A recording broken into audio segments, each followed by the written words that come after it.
Good morning, good evening, good afternoon, wherever you happen to find yourself in this weird, wild, wacky world we're in.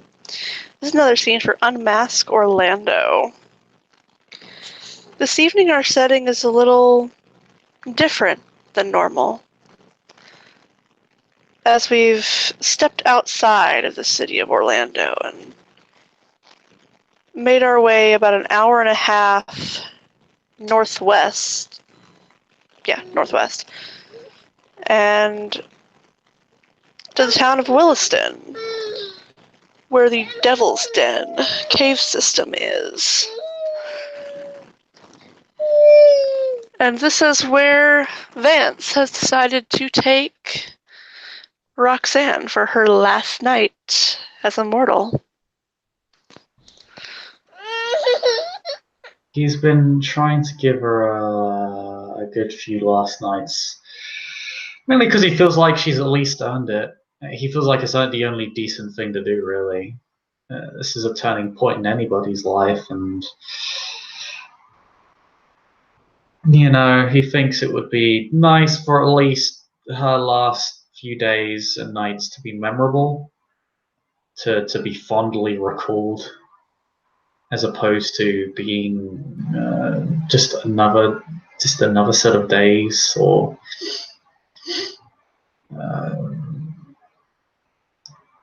another frustrating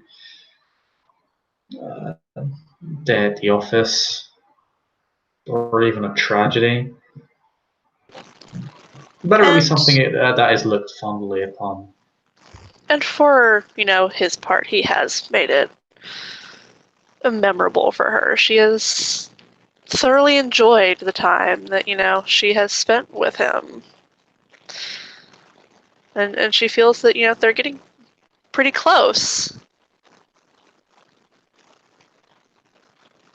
Which, of course, Elliot has taken notice of. He's noticed the way that she looks at him.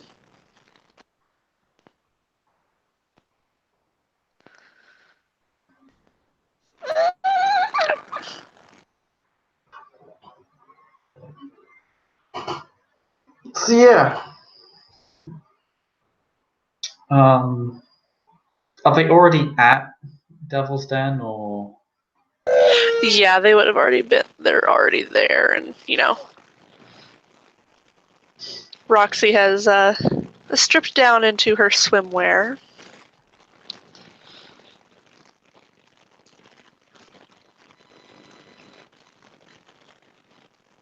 So, you joining me in the water or not?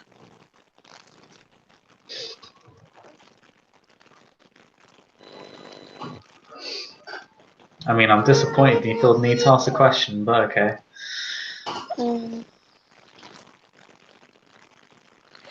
Well, you're standing there in your clothes, so wasn't too sure.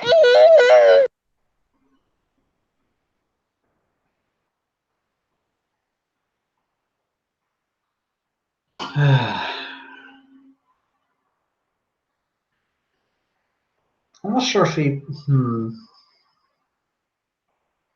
I guess he'd have some somewhere. I guess just fly. He lives in Florida.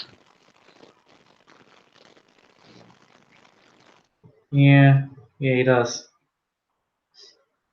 You can't live in Florida and not have swimwear. I don't care how punk you are. I mean, he doesn't sweat, but he's undead. But still, I agree. So yeah, he'll. Yeah, I guess he just strips down and just heads into the water. And the only lighting is the moonlight coming in from the natural holes in the ceiling of the cave. So it's actually, rather pretty.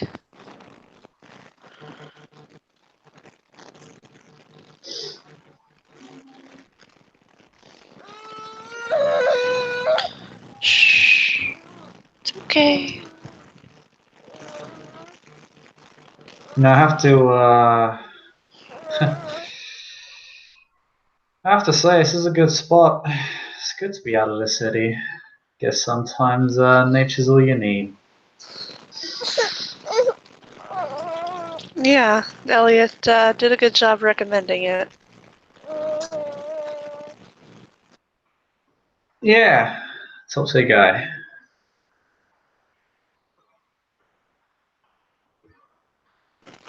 Bit short-tempered, but Yeah, well, I feel like we all are in our respective ways. yeah, true that. I, did punch a guy in the face just like Yeah, a couple weeks ago, so. I mean, catch yourself like that again, you might be doing a lot worse. Really now.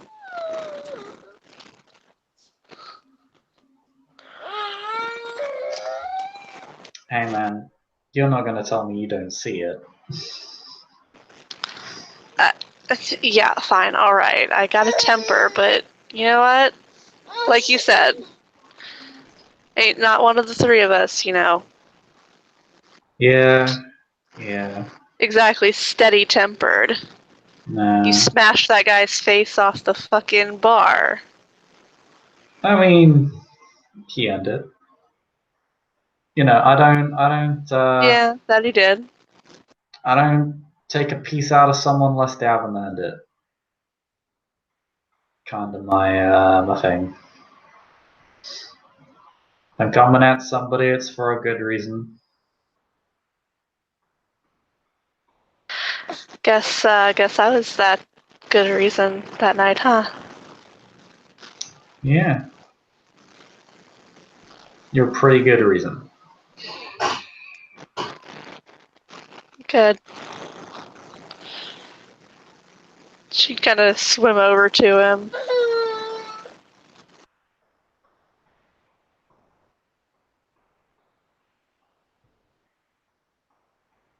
Very angry baby tonight. Hmm.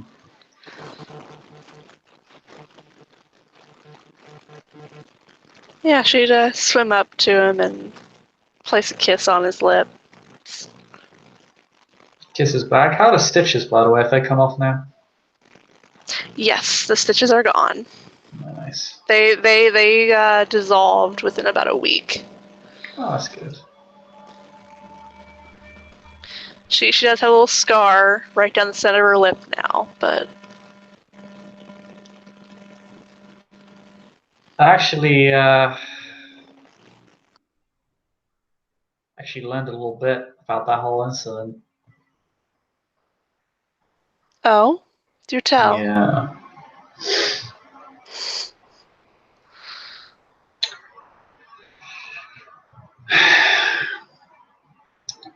Bunch of punks calling themselves Giovanni want to move in on your dad's. Well, I wouldn't say move in. Confederate. Giovanni. Great, another fucking mob family, just what I need. They have a bit of a fucked up reputation, to be completely honest with you.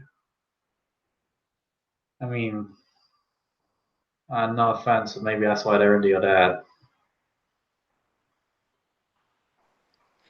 Now keep in mind, she does not know her dad does human trafficking. I know. He still says that. I mean, yeah, fucking arms trafficking and shit, but I mean, a lot more than that. But yeah. what do you mean? I mean, that's shit he does on the side.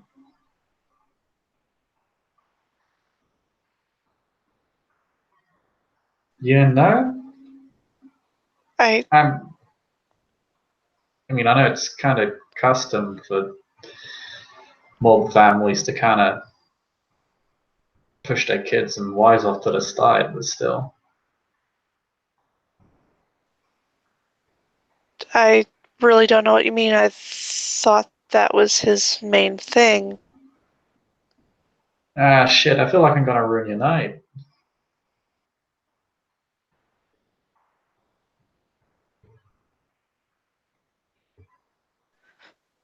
Vance, tell me. Alright.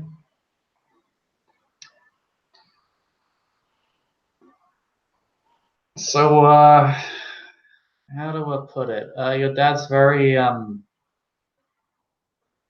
he's good at diversification. He does a lot of different trafficking.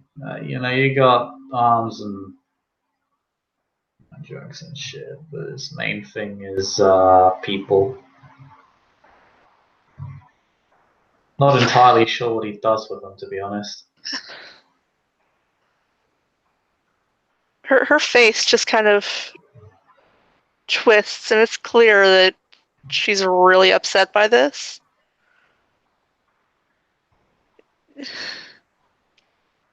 No, he said he wasn't involved in anything like that. My people say otherwise, and I trust my people. I'm gonna fucking kill him.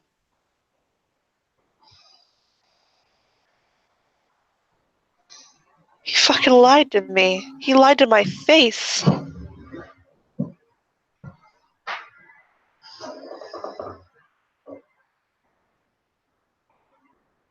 How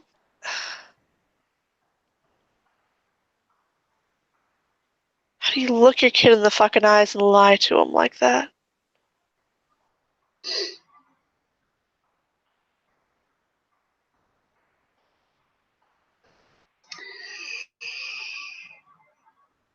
Oof. This is going to be a night of interesting truths.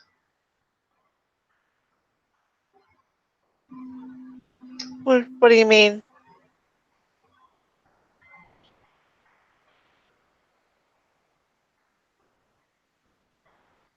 She kind of gives him a look of, confusion.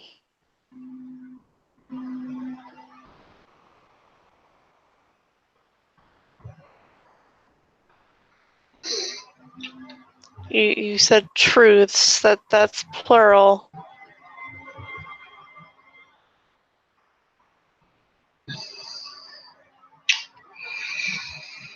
One second. He'll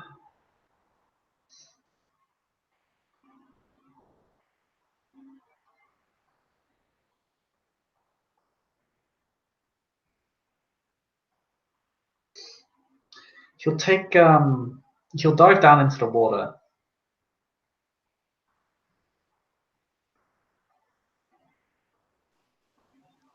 The fuck, Vance? And he grabs like a little pebble or rock, something that he can throw. Something's weighty but light enough that he can throw a fair distance. Pebble's a good example. I'll say, hold it. I'll say, look at this. This is a magic trick. And he's going to potent throw it up the moonlit cavity in the cabin. So far that it's like ridiculous. He only has potence 1. This is clearly further than any person could throw. He might even reach the top of the thing. It depends on how big it is. He's only got potence 1, so he can't overdo it. There's only a very limited amount he can do. If it falls back down,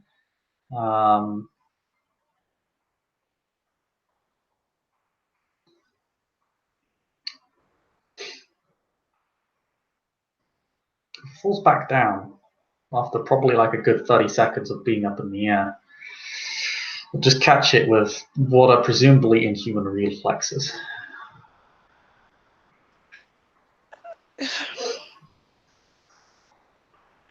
I'm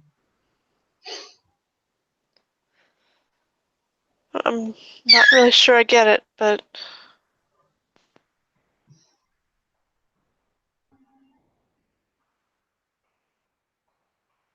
not exactly the most, how to put it, natural of people.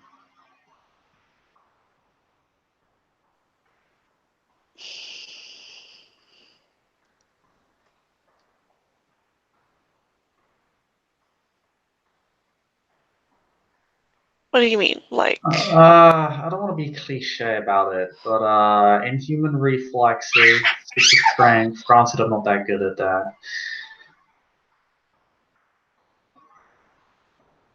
You don't see me out during the day. He'll extend his fangs. Got these.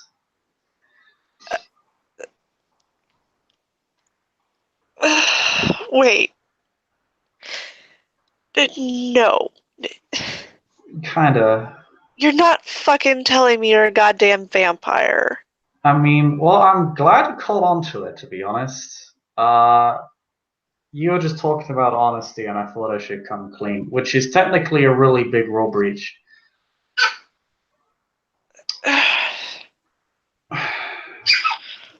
I'll level with you, because this is.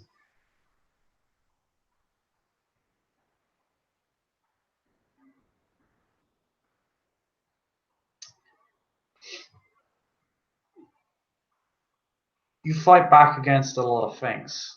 Against people, society, your dad, your own better judgment sometimes.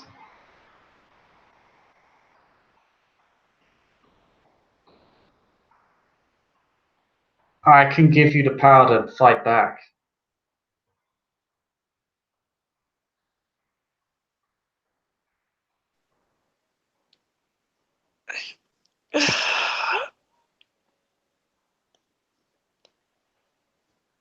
It's clear that she doesn't quite believe it just yet. She's kind of like, you're fucking joking with me, right? If you don't believe it, I can show you. The problem is, there ain't really no going back past that point. And to be honest, I've already told you, which kind of already means that you're in on it. That doesn't leave me with a lot of options, to be honest.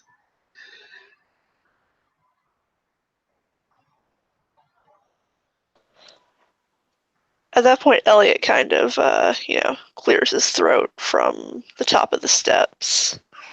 And in this dark lighting, his eyes are just bright red. That's the thing some of us have. It's actually more of a disadvantage than anything else, though. It kind of gives them away more than you'd like. Yeah, it's gotten me in trouble a couple of times.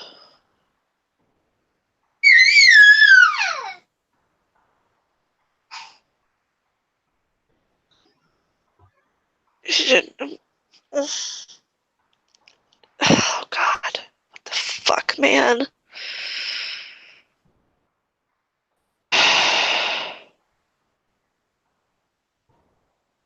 You've got to be shitting me. No, vampires are a myth. Yeah, that's kind of what we were going for. You're telling me fucking Dracula is real? I don't know. Never met the guy. You hear things every now and then. Oh my God, you can't be fucking serious. Nah. Most of us are just people. Not good people. It's a fucked up situation. Half the things that are wrong in the world are because of assholes behind the scenes, like people like me, making sure that things don't go right, making sure that things go their way. Not often to protect each other, but largely to benefit themselves. You think the human world's fucked up, it gets worse. Hell, we're half the reasons for why it's so fucked up. It's frustrating. I don't like it. It makes me mad. She's rubbing her temples, and you can't tell if she's frustrated or if she thinks it's absolute bullshit. I want you to be honest.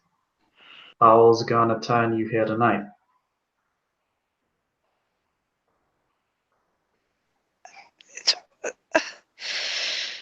Oh,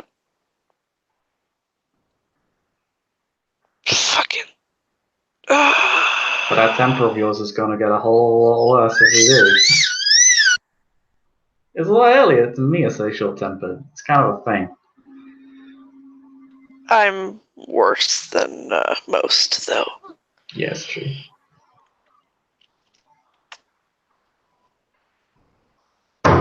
I can't control it like most of us can.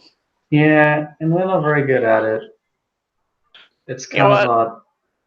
Fuck you, mate. It's kind of a thing. You're talking about getting lied to, and it was gonna happen tonight anyway. So, Do I have any say in this? there's kind of a problem with it. So the way things work is really, we have a whole system of secrecy set up so that the last time humans found out we were a thing, they kind of burned us all to the torch. It was pretty fucking gruesome. So we kind of don't let people know we're a thing now for very obvious reasons. That leaves us. And if I were a certain other type of vampire, we prefer to call ourselves kindred because it's all fancy and shit. I don't really fucking care. But if I were a different sort of I could make you forget this was a thing, and we could just go back to the way things were. Unfortunately, I'm not that gifted, and I don't have that particular set of skills, which kind of leaves me with three options. It leaves us with three options. And you gotta say those three options. Three options are. I, Tanya, which is, to be honest, probably the best. You get the full breadth of the superpowers. You can live forever as long as you're not stupid. Because no matter how powerful you are, trust me, stupidity kills. I've seen it a lot. But So, how old are you? Oh, I'm not actually that old by our standards. Born in. Actually, wait, let me double check Vance's birthday real quick. I was, it's year 2000.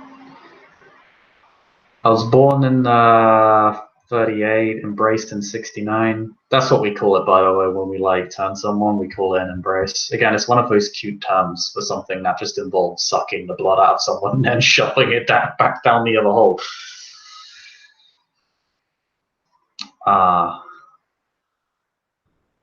But I'm pretty young. I'm less than a century. I'm what you call a neonate. Basically an adult, but kind of fodder. That's kind of how we're treated. It's something I have a big fucking problem with. It's fucking bullshit, is what it is. I mean, yeah.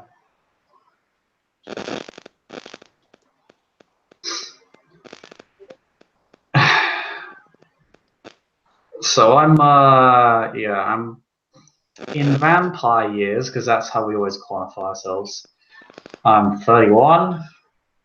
Totality, 62. You're older than me, shit. Yeah. Not by much. Not by much, nah. I mean, at the end of the day, we're all kindred, we're all people, all neonates. But yeah, you'd be what they call a fledgling, which basically means you get treated like a little kid. Which isn't Now really. that's bullshit. I've been treated like a kid a fucking enough. There's a certain degree of logic to it. You're kind of entering a whole new society. You kind of need to be told what's up and what's down. Who and who not to talk to, what and what not to do. Kind of what I'm doing, to be honest. This is unconventional. It's happened a few times. Kindred do it. You don't really hear a lot of stories about this. People, the embrace and shit. Really, it's kind of a personal thing. Usually another guy in here. He kind of thumbs over his shoulder to Elliot. But, yeah. I mean... I'm just here to hold you down in case shit goes bad. Yeah, if you get turned and there's not a lot of blood in your body, you're gonna lose your mind. And it'll take a little... Just take a moment for us to get you back in to your senses. Doesn't last very long as somebody's there to help you. You'll remember it. You won't necessarily feel it so much.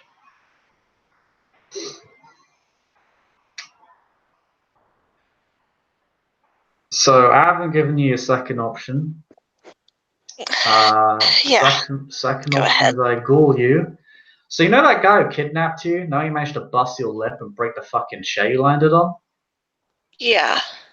Yeah, so here's what you call a ghoul. Basically, we feed someone our blood 3 times, once per night until we hit 3 nights. And they get like a very, very small portion of our power. And they get some of the human pleasures. They get to dance along in the daylight. They get to eat food still. That's nice. And they don't have to sustain themselves on blood. But that's not true. They also get to be immortal for the rest of us as long as they're drinking our blood. If a supply stops, they start to age again. Some ghouls have lived for centuries. They start to age again. You can see how that becomes a real problem real quick. And the blood is kind of an addictive I thing. fucking imagine. Yeah, you hear stories. But the blood can also be a bit like an addictive drug. To some people, it's like crack. It's pretty fucking bad. Some people handle it better than others. It kind of varies from person to person, to be honest. But it makes you really powerful. But not as powerful as a full-blown kindred. You kind of get the half and half. It's more like you're at 10%, not really 50. The Wait, problem so there's another problem. Blood bonding has an effect on your mind. You drink someone's blood and you get attached to them.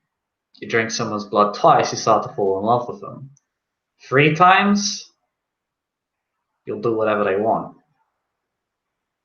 Kind of a problem, at least. yeah, no, fuck that. It's a pragmatic reality for a lot of us. A lot of us need ghouls to not get caught, because not having a foot in the mortal realm kind of fucks with shit. The smart kindred just tries to take care of their ghouls and doesn't boss them around too much and just tries to let them live their lives without being a fucking anchor around their neck. I don't actually have any. I've had ghouls before. I've let them all go.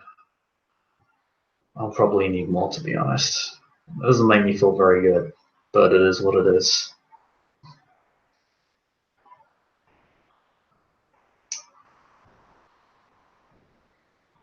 I wouldn't do that to you. And if it makes you feel any better, I haven't fed off you either. I did give you the whole thing here. Remember each time, when he kind of does a he does a rather amusing motion with his hands to suggest sex. Yeah, I was whole kind of wondering about that. Yeah, no, it feels really fucking good, right?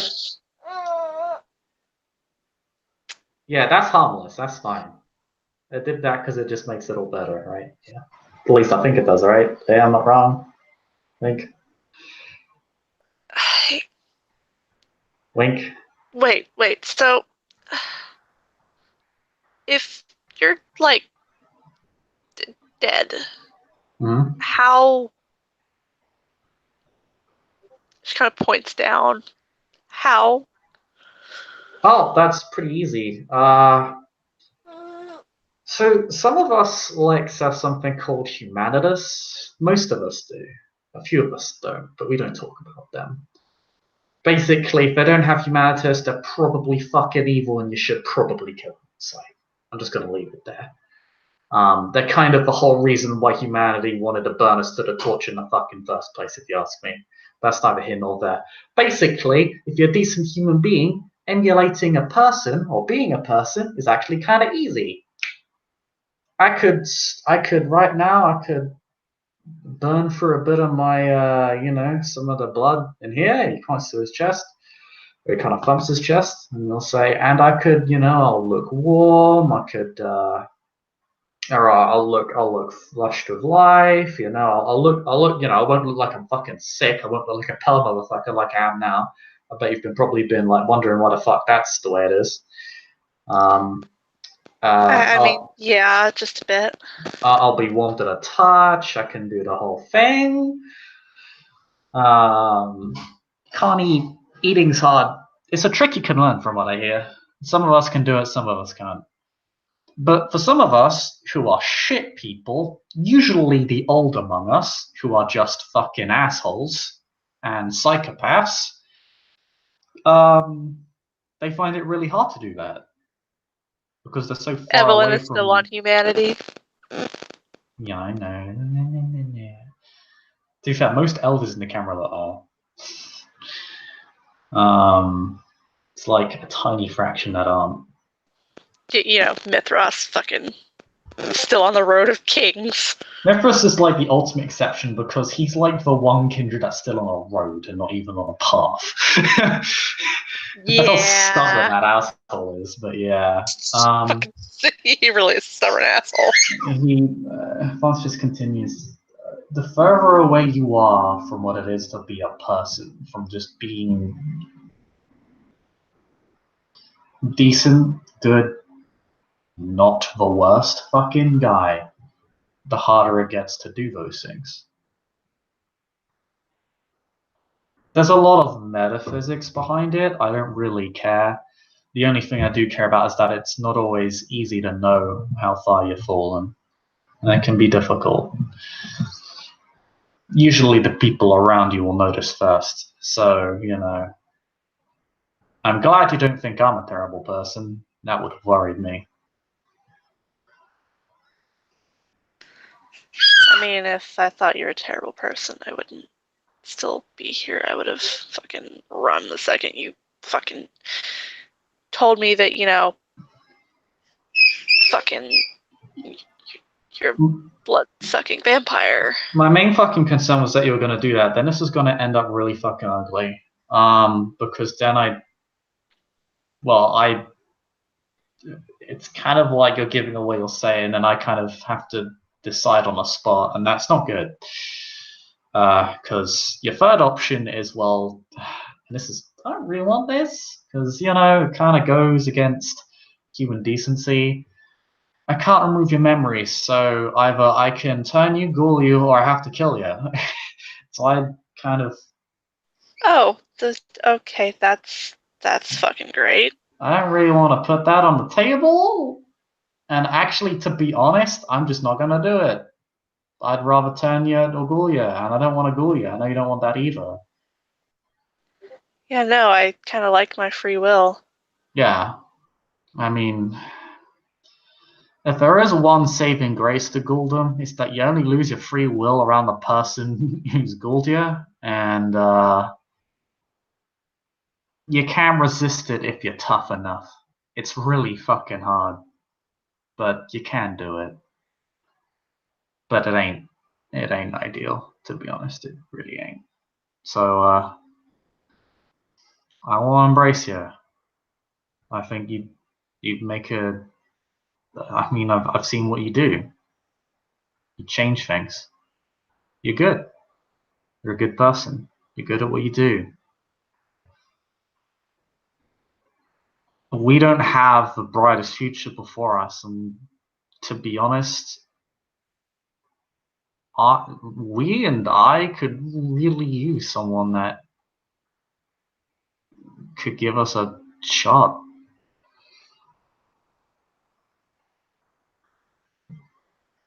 I'd rather add good people to the world than take bad people out. And trust me, I've done a fair bit of that.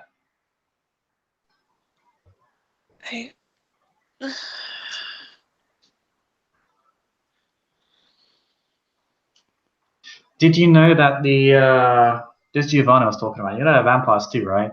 Yeah, I know. Vampire mob family. Not that simple. They actually fuck ghosts.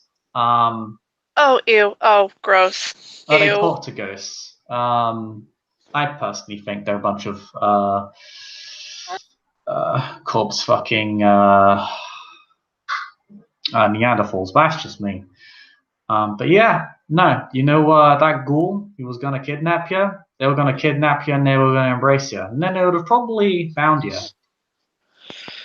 Oh, that's fucking lovely. So I guess technically I was on borrowed fucking time anyway. Kinda. They would have come back. It's kind of why I've had people looking out for you for a little bit, just making sure they don't try and, you know, double tap. They want to get in on the Orlando crime business. It's kind of their niche. Fuck. I mean, I do crime business too. Not really in the same way. I just do guns. I don't do what your fucking dad does. I do guns largely because it gives my kind access to them, and in a way that can't be traced. And considering we're all about secrecy, that's kind of useful.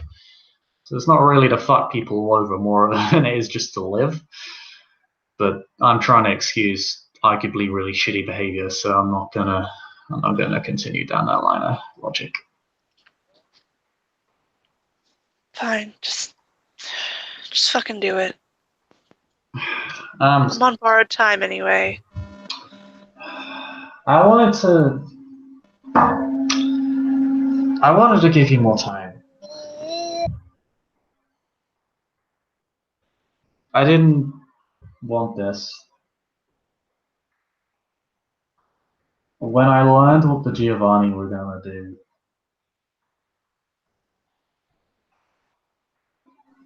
I just wanted to make your last few nights something worth remembering. She grabs him by the swim trunks and pulls him over and kisses him. I said, do it. Okay.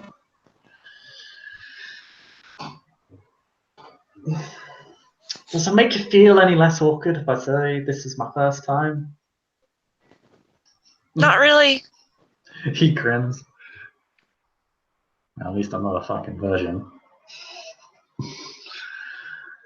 Yeah, that would have been interesting. All right. Welcome to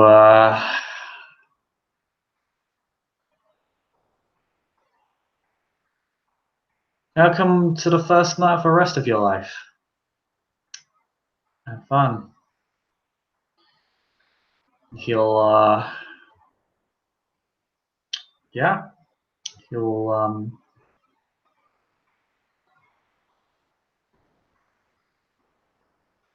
he will begin draining her dry.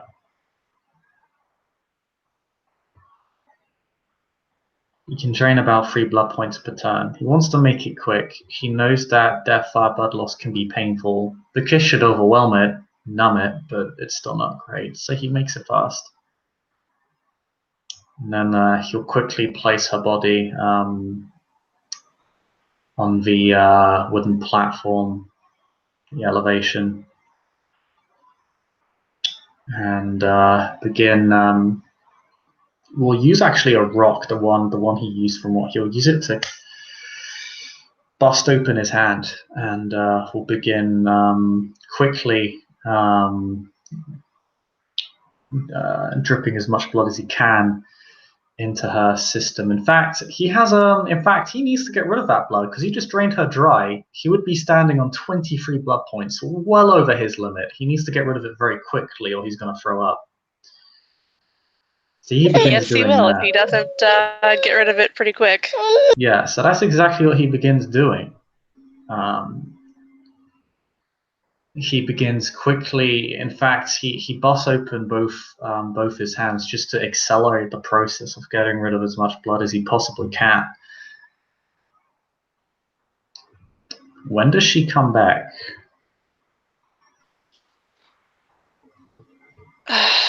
Let's see. Does she come back immediately? Or does it take a few seconds? And does she wake up in frenzy?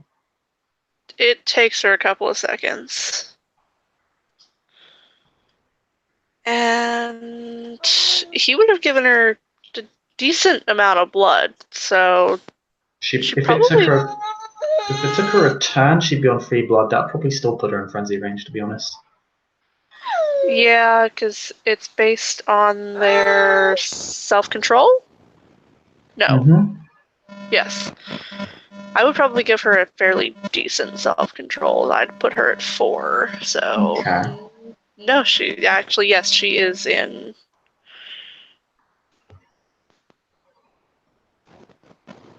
frenzy range. So... do the dice roller. Mm-hmm. This isn't Fury Frenzy, so she's not getting the +2 difficulty, I think, from the Brutal Weakness. Which means it's just a standard difficulty.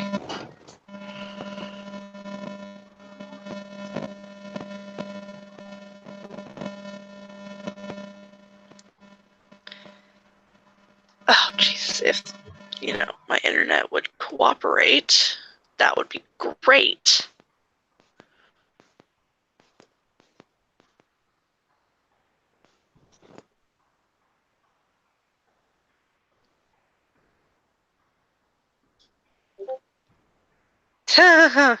One success, but she succeeded.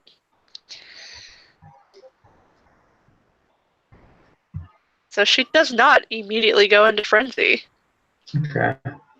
Probably on the edge of it, though. She can definitely feel the beast. Oh, what the fuck? He gives her back all her blood, so she'll be sitting back on 10 blood points. Shut up and keep drinking.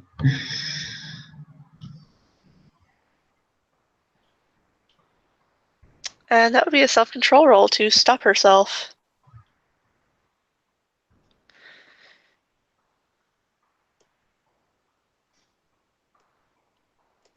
And since it's not a frenzy check, she does not have the +2 diff.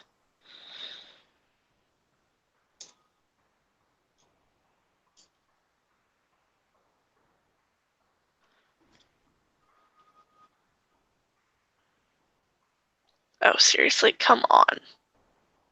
Why, sidekick? Why are you doing this to me? What? She showed the roll for me. She got 2 successes. Oh, it's not showing the roll for me, so... Well, there we go. She does stop herself.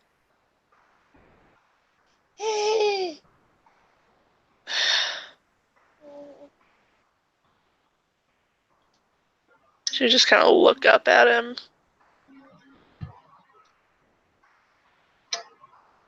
Welcome to it. You feeling better? You're probably feeling a bit of heat in there. He kind of points to his chest. That's normal. Feels fucking weird is what it is. You feel mad? A little bit. That's normal. I can explain the rest to you a little bit later. To be honest, your whole thing, I'm kind of circumventing a lot of the rules here. Just a little bit. Basically, I had to take her out of the city because unless I got permission, I can't do it in the city. But outside the jurisdiction of the city, I can. Permission? Yeah, I have to get permission to embrace people normally. From who? Oh, guy, this is gonna be fucking good. Okay, so the guy in charge, do you know what they call themselves? No, what? They call The king. themselves close. They call themselves princes. Oh, for fuck's sake. And they have seneschals and sheriffs. Surprisingly modern term. You gotta That's be not true. The term shitting goes me. all the way back. Nah. and they have Primogen, and I don't know if that's like made up of a medieval thing. Most of this shit is medieval. Most of this shit goes beyond the medieval. I feel like that's fucking made up. Sounds made up. Listen, I don't really care. Point is that it's done. But yeah, basically a prince is a dictator, and there's a bunch of rules, and one of them is called progeny, and it basically means that unless the prince says you can, you can't. But we're not in the prince's city. We're not in anyone's city. This doesn't belong to anyone. So So you basically, exploited a hilarious. lifted a big middle finger to the prince? A little bit. I don't really. He's not the worst guy. I fucking hate the system they use. Obviously, Prince being fucking dictator is fucked up, but it's really just exploiting a hilariously obvious loophole that's been there for centuries and just kind of demonstrates how dumb the entire system is. Because I can literally just walk out. I could literally take 5 people and embrace them here on a dime if I wanted to. That would be really fucked up, but I could do it, and the prince couldn't say no. He could refuse to let you in. That's the real problem. Oh, well, that's fucking lovely. Yeah, he could refuse to let you into the place you live. But, like, that's kind of the whole thing, right? Like, the place that I've lived my entire fucking life? Yeah, he could force you to live in a fucking motel out of town. In fact, if the prince really wanted you, he could dictate to you where you live, when, how. He could just say, fuck, I want to kill... What fuck the it, I want to kill you. Yeah, I mean, the common sense ones realize that's a really stupid fucking idea. But, you should... A lot of us kindred here. This Orlando's a bit weird. There's a lot of old kindred here, a lot of old licks. Most of us in America are no more than a few centuries old at most. Like, but there are some licks here that are like fucking 600, 700, 800 years old. It's not normal. You don't usually get that in America. Most of us here, we're fairly young. Well, yeah, I mean, America's pretty fucking young, so... Yeah, I understand. Some of us have existed like way before the United States happened. And some of us have even been here before the United States happened. I don't know any, but... Well, I mean, sure shit wasn't you. No. Mr. 60 years old. Yeah. Well, I mean, you're literally a night old, so fuck you. You know what? Fuck you. This is how the elders win, though. They divide us up by fucking age. That's legit, though. That's not a fucking joke. That's actually how they do it. They segregate us between fledglings, neonates, ancillor, and elders. Yeah, it's a gerontocracy. The elders get to call the shots most of the time. You might get an embarrassed elder who gets his shit kicked in by the elders, but even if we try to get a leg up on them, most of the time the elders will still go, "Well, he's still a fucking elder. Fuck you." You do get exceptions. And the US has more exceptions than some others, but it's pretty fucking bad. Europe's kind of on lockdown by creatures that are hundreds, some are thousands of fucking years old. Don't go to London. It's a shit show. I mean, I love London. I've been there a couple times, but it's a fucking shit show. It's at least the vampire side of things is fucked up. I should stop calling it vampires because it's going to give you a bad fucking habit and people are going to give you weird, creepy looks. Just call us kindred, or just call yourself a kindred or a lick. Some of us call us licks. I actually prefer that term. It's a bit crude. It's more honest, though, to be honest. If you like someone, call them a kindred. Call them kin. If you don't like someone, call them a lick. That's kind of what I do. I kind of oscillate.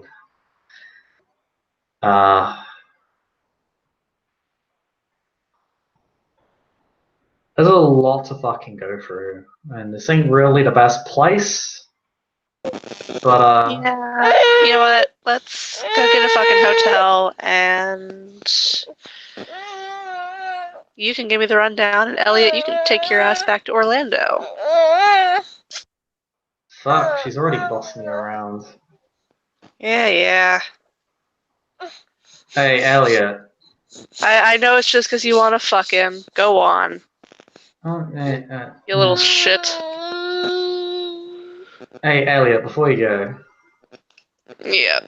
What you need? I was just gonna say thanks, man. We only known each other like, what, a fucking week? And you're already pulling this shit for me. It's not something, I'm gonna forget. I mean, fuck the traditions. I mean, fuck yeah, Shit's dude. fucking stupid.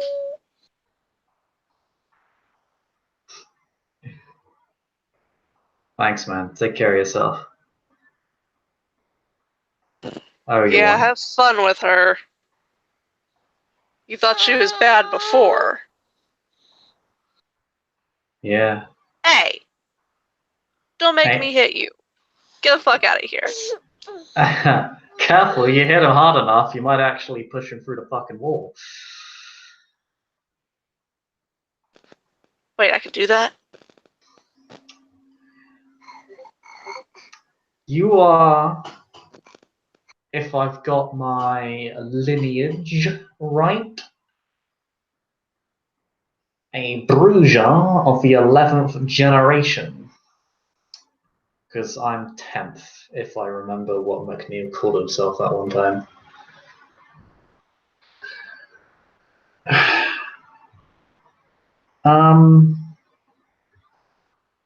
Basically that means... So what the fuck's a Bruja? A Bruiser, well...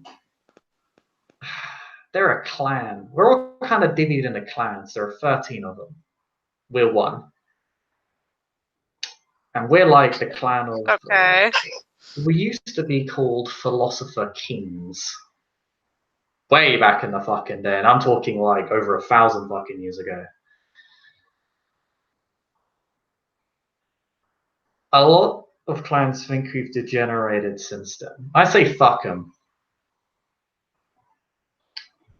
A lot of them call us rabble now, provocateurs, rebel scum. But then again, the sect we're a part of is literally the Galactic fucking Empire in vampire form, so... always curious as to why we joined it. But, a Bruiser is a clan, and we're generally typecast as the clan of change, rebellion, ideals, believing in something. I mean, kind of fits. Like, A clan of passion. I like that. And Anyway, let's go get a fucking hotel room. Shit. let's go get a fucking hotel room. I'm really glad this place doesn't have cameras. Goddamn, Elliot knows how to pick a good fucking spot. I would be scared if he was here, if he was my fucking murderer. I'd be fucking terrified. He could make me disappear. He does know what the fuck he's doing, that's for sure. Wait, so he's... He's also Bruiser. God damn. Don't know I what knew there was generation he something is. up with him. Well, I mean, yeah, the fucking glowing eyes. I'm amazed he managed to do that shit for so long and not get called out on it. You must be a fucking good liar. Again, terrifying. But fuck it. Alright. Hotel room. So... He's actually also 10th gen. oh, funny. He doesn't know that though. Vance will,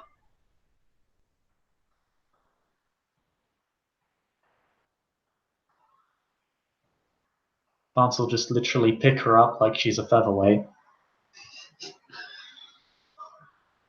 She would squeal just a little bit as he picks her up, but hey, what the... No! Yep. Oh, you jerk. Don't forget I can fucking fight back now. I mean, I'm still better at it than you. We'll fucking see about that. Uh-huh.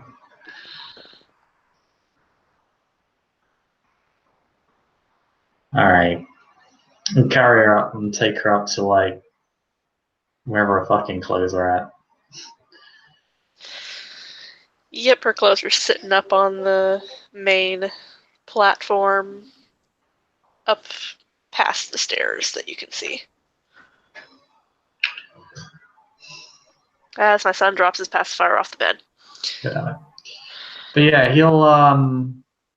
that'll get changed, and he'll just say, "I'm just gonna keep it moot until we get to a hotel room."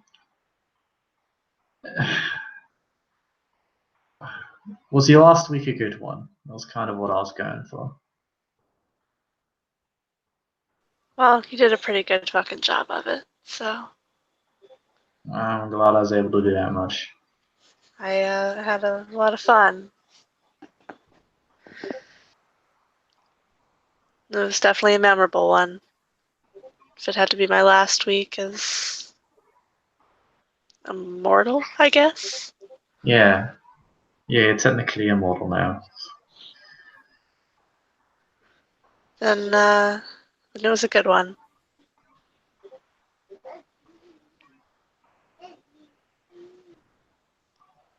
Thank you for that. At which point she would lean over and kiss him again.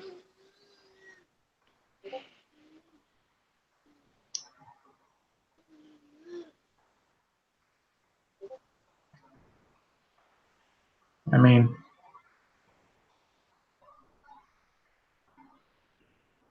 I basically killed you. Kind of owe you a I good. mean, yeah, Kind you of owe kind of did you. kill me, I so. kind of owe you your last supper, you know.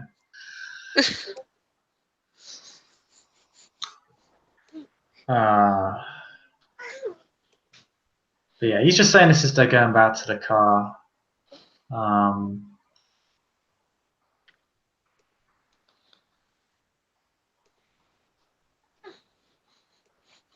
I'm still going to open that club, by the way. That wasn't a ruse. I can tell you a bit more about me now, though, which feels nice. Well, good. At least now I can get to know the real you. I mean, in a sense, I never really lied to you, apart from my alcoholic tendencies. That was never really accurate. I don't really do alcohol. He says as he gets into the car. I kind of figured. Yeah. Some nights I like to say I'm straight edge. Other nights I'm like I drink a whole lot and like to put on the act. It's kind of funny. I feel like I'm pretty good at both. Straight edge is a nice excuse, but I'm pissed off often enough that I can look like I'm actually just pissed. So whatever works for the occasion, really. It's a cute couple of tricks I got up my sleeve to make people believe I'm something different. But yeah,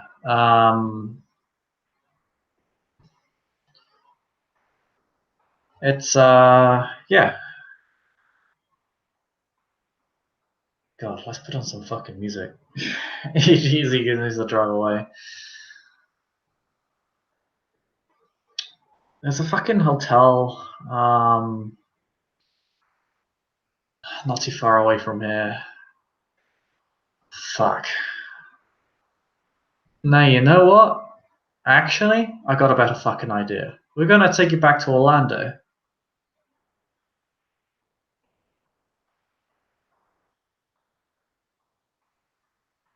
You could stay with me for a few nights. I think I'd like that. Yeah. And, you know, there ain't a guy actively looking for fucking kidnappers yet, and fucking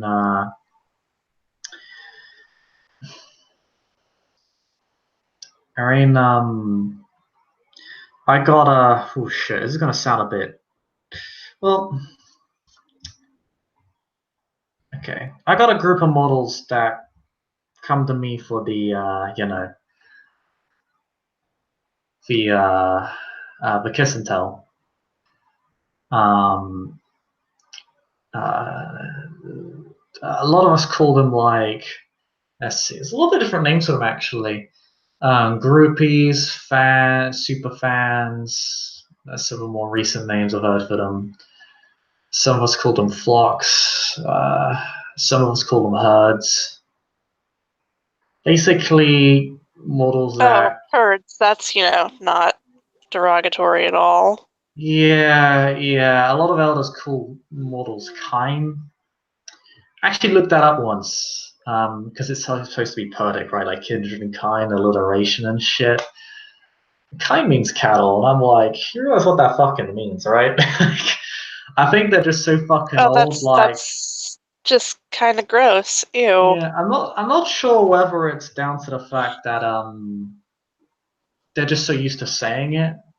Like they don't even view it as derogatory. It's just like that's what we just call mortals, not even a term of offense. Whether they actually view them like that, I know a lot of them do. Oh shit, oh, bugger. Where have you gone? I'll come back.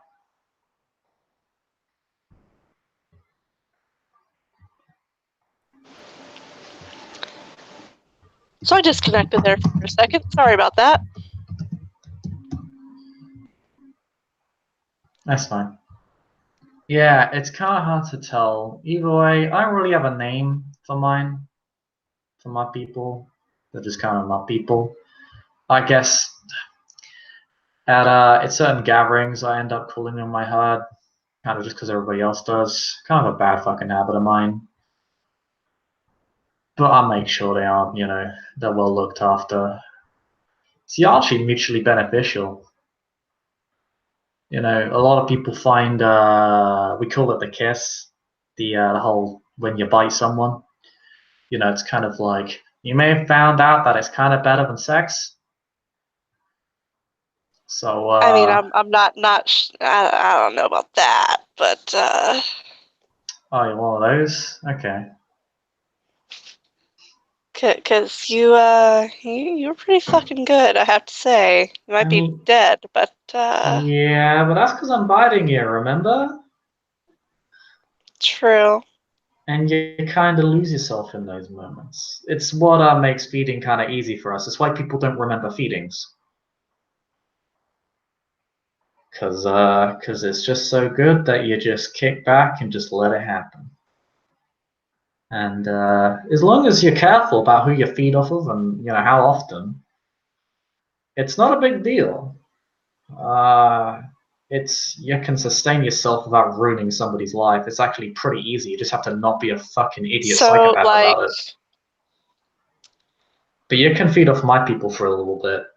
Kind of learn the ropes of like getting around, hunting, learning how to feed for like yourself. how often should we, Well, feed? to put it simply, it depends. On a regular night, every night we wake up, blood is kind of like, I mean, we're fucking licks, we're kindred. Blood is our life. It was our life fuel when we were human. It's our life fuel even more when we are what we are.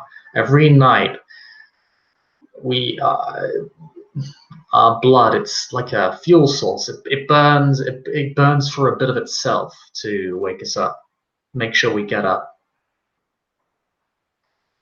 So every night we lose a bit of blood. Now you can take more than that from a Okay. mortal and do it safely. Around twice as much, roughly. And but you don't even need to take that to just maintain your current self. But you can take up to twice as much without hurting the human. Around that, there ain't no real system for it. Okay. It's not medical. You can't measure our blood in liters and get an accurate count for it. It's not just the amount of blood in your body, it's the potency of it. Your blood is less potent than mine because I embraced you. And it's kind of like you know how I said you were 11th generation, I was 10th generation? Yeah. Basically, your blood is a little bit weaker than mine. Whenever somebody embraces someone, you move a step down the ladder. Getting up the ladder is actually pretty difficult and fucking gruesome.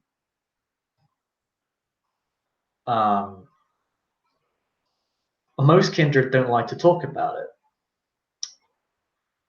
There are a lot of reasons for that. Some of them are good, some of them aren't. But it ain't simple. I'll tell you that much. Basically, you'll have less blood in your system than me, even though you'll have in theory roughly the same amount, because, we're both people. I mean, I'm a bit taller than you, you're a bit pint-sized. But your blood's less potent, so you'll have a little bit Not less. fucking pint-sized. Fuck you. Hey, guess that's the bourgeois temper. But you'll have a little bit less. And if you embrace someone, they'll have a little bit less. And if they embrace someone, they'll have a little bit less. And if they embrace someone, well, they might not even be able to. Because at that point, the blood will be so weak, it won't carry on. It can't sustain itself past that point. There's a whole bunch of kindred out there who are called Finbloods, and they get hunted down just because their blood ain't as potent as everybody else's. Wait, you're fucking serious? Yeah. Straight up fucking genocide. There are those among us that don't have a clan. They're called caitiff. Either they didn't get their like clan shit. You actually might be a caitiff. We don't know until you start demonstrating like the powers and shit of my clan. You seem angry, which is a good start. That lets us know. And there are other ways. Sometimes people just randomly end up caitiff when they shouldn't be. But usually caitiff are pretty thin-blooded. Oftentimes they're synonymous. But they get hunted down too because, well, people fear what they don't really know. People, we're all clans, and that means people are very clannish, right? I don't subscribe to it. I've helped caitiff a lot in my life. I never tolerated that shit for a second. But, and America's a bit better about it because a lot of us are younger. We don't have these, like, outdated fucking Dark Ages bullshit ideas. A lot of elders like to think that caitiff are like evil. They're either subhuman trash because they're thin-blooded or they don't have the traits of their clan, or they're terrifying because they have powers or abilities they shouldn't have and as such need to be stamped out of existence, and because caitiff are all kind of just, they're clanless. They don't fit into any mold, right? They don't have any organization backing them. They aren't part of any society. There's nothing to protect them, so they're very easy to get rid of. You just need to find an excuse for an already prejudiced society. I'm kind of skipping a lot of fucking steps here.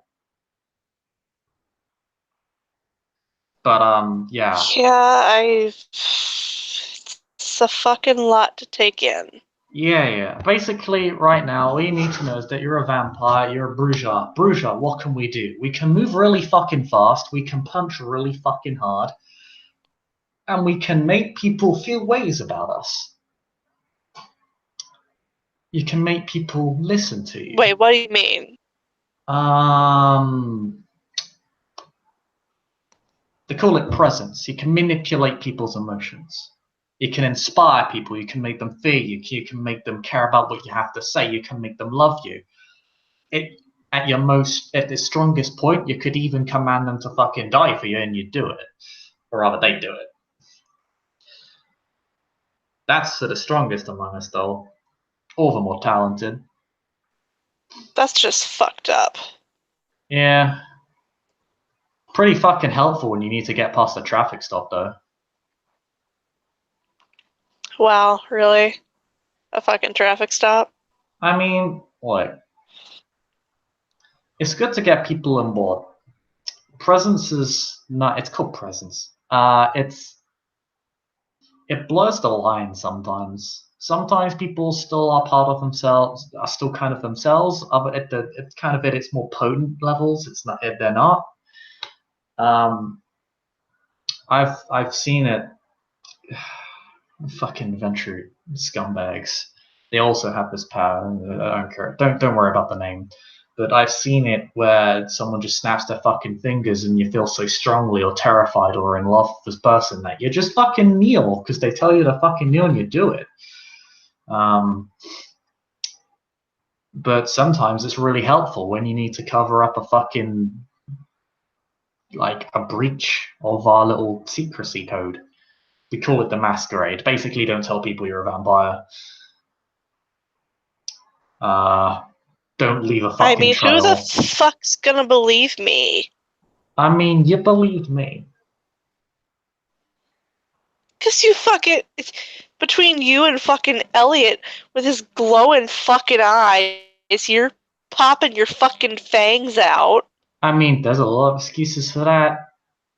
Fucking Elliot contacts. Fucking me. His eyes glow. It's a fucking prank. It's just I got the little they're fake fangs. Just fucking with you. It's Halloween shit. You know, it ain't. Oh, like I threw that thing up into the cavern. Just have a strong throwing arm. Oh, I caught it. Well, I had a lot of prep time because it was falling for 30 fucking seconds. There are excuses. You'd be amazed what people would believe, which is a little pushing. You just have to push people to their more rational sense. You have to rationalize people, and they'll do the cover up for you. But that's the big one.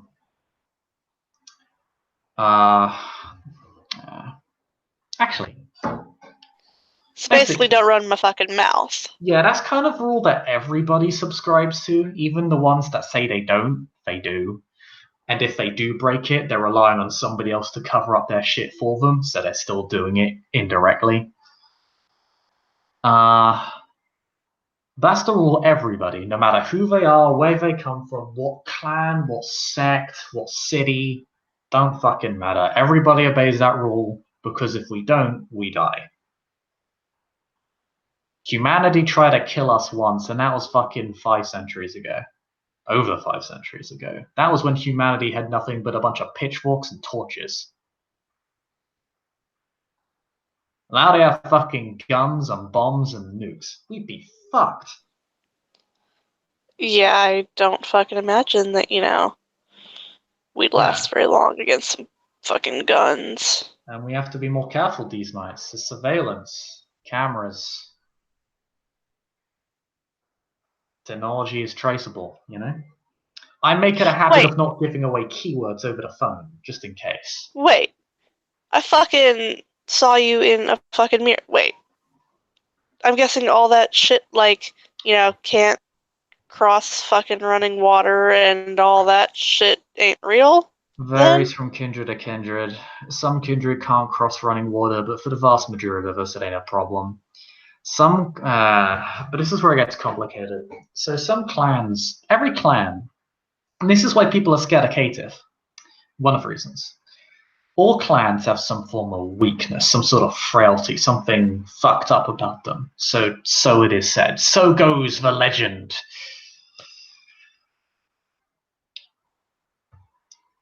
Okay. Our shit is that it can feel. I asked if you were mad, and you said a little bit, because the Bruges are always a little bit mad. Every kindred, every licket, every one of us has something inside them. It's called the beast. That's what it's called. It's like your worst instinct. It's like a demon inside your fucking chest. And it's there. It's real. It's conscious. And it's gnawing at the edges every fucking time. It will try and make you lose control. It will try and make you kill people. It will try and make you hunt people like they're fucking animals. Like rats in a cage. It's a monster. It's the monster inside you.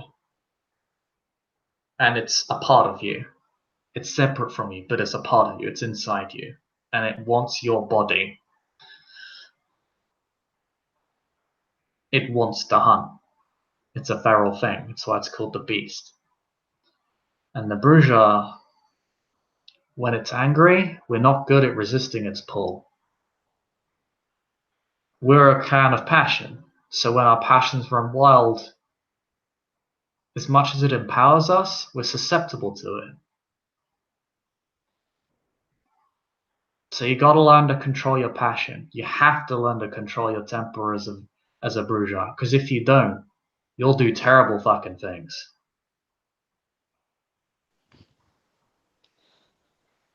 And we walk a finer line than most kindred.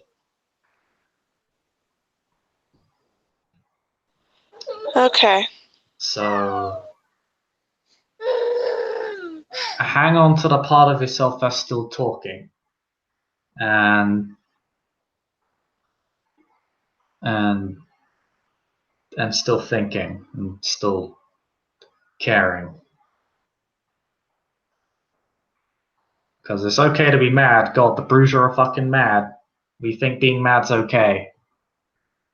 But the moment we lose control, well, then it's not okay. So just keep that in mind. Just be aware of it and learn to control it. Because, Okay. I think I kind of get it.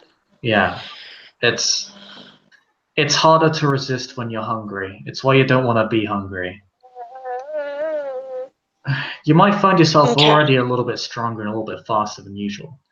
You know what I did when I like threw that rock up into the air? Now Yeah. I'm stronger than most people, but I can pull on the blood to sort of get an immediate burst of strength.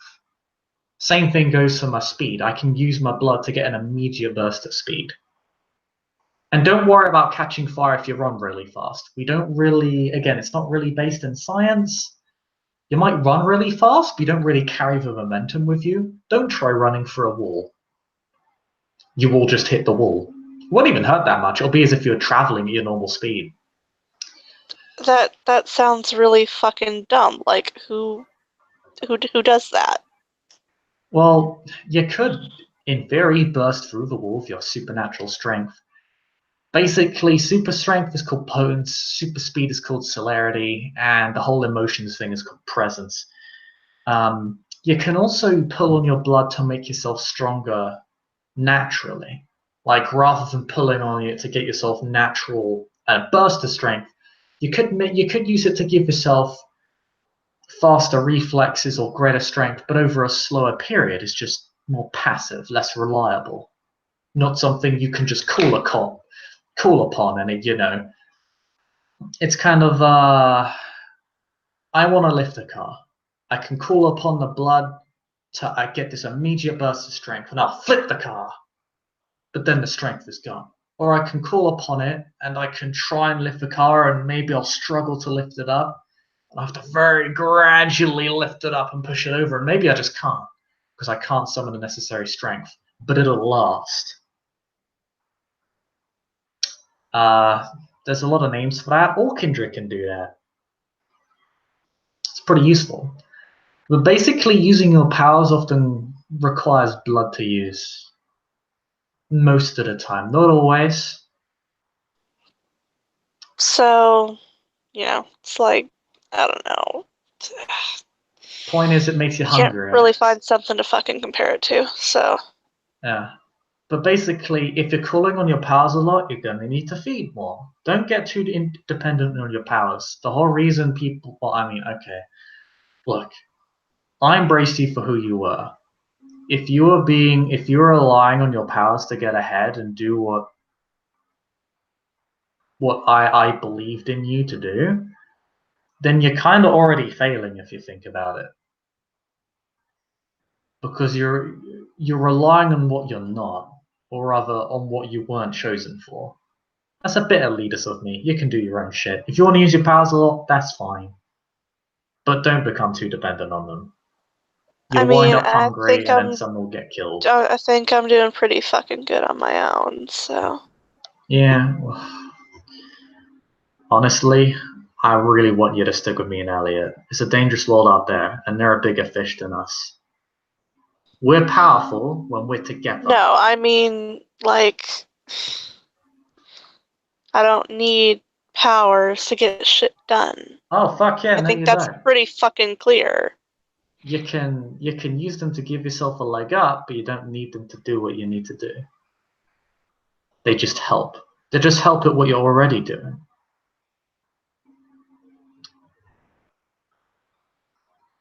Don't feel afraid to use them. Sometimes people need that fucking push. Sometimes literal push. He gets out of the car, they've arrived at the hotel. Actually, they're probably... Actually, no, it hasn't been nearly long. I don't go into the hotel, go into Orlando. Scrap that.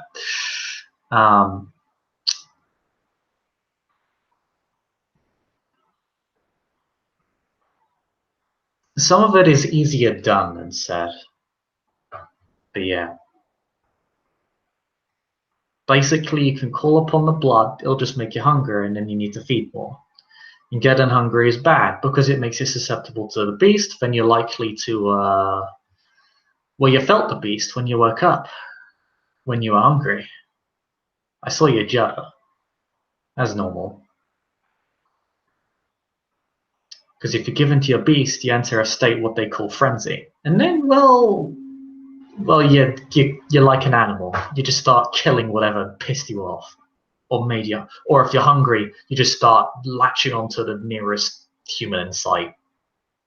Or kindred. Wait, so we can, like, each other? We can drain each other. You don't want to do that, though, because you'll get bloodbound. Just like a ghoul. Just like a mortal. Okay. Well, still, you end them entirely. That's where things get complicated. That's bad. It's also against the rules. One of the only sensible rules. Don't just go around murdering each other. Unless the prince says you can, then you can, because fuck. But that's neither here nor there. Point is, be careful in how you use your powers. Make sure when you do, you're full. You'll know when you're full. It's a very natural thing to know when you're full and when you don't need a feed. Like right now, I'm very close to full. I could maybe do with a little bit more. Just a little bit. Then I'd be topped up completely. But you can feel it. It's more of a feeling. It's something it's something you'll adapt to. Again, it's not really something that's So, like, easily if I were quantifiable. full, I wouldn't, like... Yeah, you're unlike if you're full, you're not gonna fall to hunger. You might fall to anger. You might fall to fear. The beast can get afraid too. And then you run away from it ever made you scared. And you'll kill anybody that's in your way just to get away from it. So, there's that. We should probably go over that. Because blood ain't the only thing. There are other things that, yeah. Basically, we're kindred. We're kind of like corpses. So, I could shoot myself in the chest and it wouldn't matter. Wouldn't actually hurt me much. Because, we don't bleed normally, and a lot of these organs aren't really necessary. And you know what? We can just call upon the blood, and that body will knit itself back together. Good as new, just like the day you died. Problem comes when you meet sunlight or fire. Sunlight, don't get caught in sunlight. It'll take you out real fast. Some of us can last in it for maybe a couple minutes. The really strong ones can last in it for a few minutes. Most of us go in a few seconds. Probably about, if you're heavily clothed, you probably last about maybe 10, 20, I'd say, be generous, about 20 seconds. Damn. Sunlight's Okay, fucked up. so... Guess I'm gonna have to move my fucking rallies to nighttime then, huh? That's why I wanted to give you more time. I wanted to give you a chance to prepare for that. I wanted to, kind of push you in that direction. I know it's kind of manipulating you, but, like, it's better than just having to do it on the fly. Yeah, people are gonna give me some weird fucking looks, but, it's kind of what I gotta do, so... Also means, like, people who you only meet during the day are gonna have to shit that to nighttime. It's a big fucking adaptation to make. So I want to give you some time. The fucking Giovanni has to get involved. But yeah, sunlight, and the other big one is fire. Fire is fucking terrifying to us. So I guess, fire bad? Yeah, and it's almost as dangerous to us as sunlight. Not quite, but almost. And Damn. frankly, you and me would be hard-pressed to tell any difference at all. It may as well be just as dangerous. So if someone's got a shotgun and they have dragon's breath rounds, just run the fuck away. Basically, I'm gonna put it like this. Shotgun to the chest? Fine. Knife to the chest? Bladed weapons can actually hurt us more than bullets and projectiles. So, a little bit threatening, but you're probably fine. Shotgun to the head? Problem. Decapitation kills us. Separate the mind from the heart? We die. Okay. So, shotgun to the head? You're in trouble. Dragon's breath shotguns? Get the fuck out of there. You know how I was talking about how we have celerity and potence and how it's super speed and super strength? Basically, there's what you call the free physical. We call them disciplines. There are supernatural powers. Okay. They're like all clans have 3 disciplines. Magic number. We're all good at 3 of them. I already told you Clan Brujas. But there's 3 physical disciplines. Because we have super speed and super strength. There's one that gives us kind of invulnerability. Super resilience. Super skin. It's called fortitude. Okay. Basically, if you have fortitude, maybe you could take sunlight for a few more seconds. Maybe you could take a bit of fire to the skull. Not for much longer, but at least they have the shot. They're not going to be handling it much better than us, but they can at least handle it to an extent. It allows us to kind of absorb many of our banes, as it were. We can take sunlight. We can take a bit of fire. Not well, but at least we can. And stuff like knives and shotgun shells may as well just bounce off us if we afford to. At least at its highest levels. When you're kind of new at it, we're neonates, we're young, we don't have a ton of power, right? We can't move that much more faster than we did in life. We aren't that much more stronger than we were in life. We aren't that much more persuasive than we were in life, but we are more. Just not to the same mythological extent other vampires are. But we'll get there. We just need a bit of time and a bit of effort. And one thing that scares the elders of tonight is that neonates are catching on. They're learning more quickly. We're adapting. And technology is something that the elders don't really understand. I mean, they live in a feudal gerontocracy. They don't get technology. They don't really get modern ideas. A few of them do, and a few of them are trying. And those are the dangerous ones, because then they even the playing field again. Okay. But, yeah. There is one last thing. It's really fucking bad. So stakes? Yeah, the stake to the heart that supposedly would kill a vampire instantly. Blah blah blah. Yeah, doesn't quite kill us, just paralyzes us. Oh damn. We can't call upon the blood. We can't move. We just fall to the floor and kind of enter a state called torpor.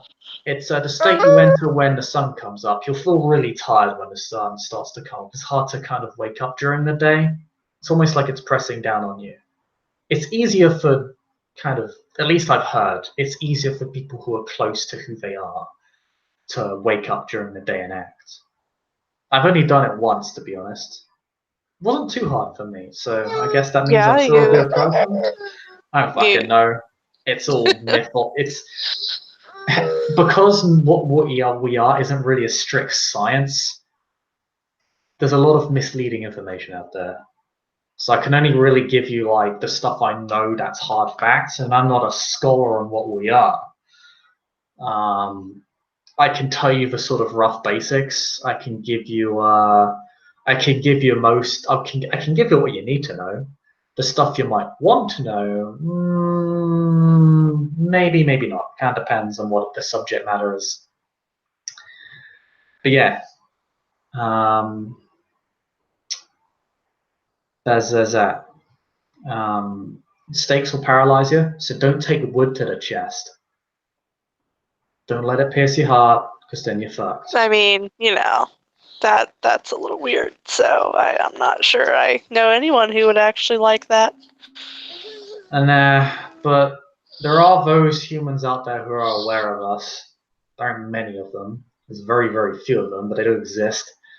And they know what our weaknesses are to an extent. And you want to be careful, because when they come at you, to be honest, that's why we have a massacre. Because even a few angry humans, they're a real threat. And they have their fucking ways. But yeah.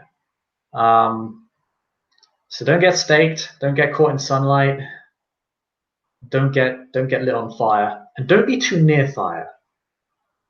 Explosions can trigger the beast, right? It will lose its mind and try and make you run away.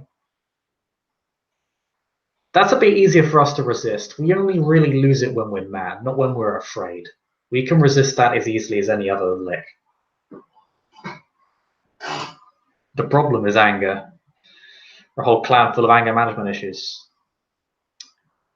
Oh shit. Yeah, that sounds like a real great fucking idea. Whole clan full of fucking...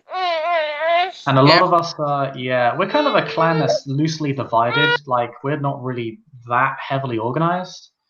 So, a lot of us young bloods like me, we're called iconoclasts. We're kind of the punks, the rebels, the rabble, ground level, fuck this shit, let's tear it down now, let's act. Then you got a lot of older kindred, they call themselves idealist, or older bourgeois.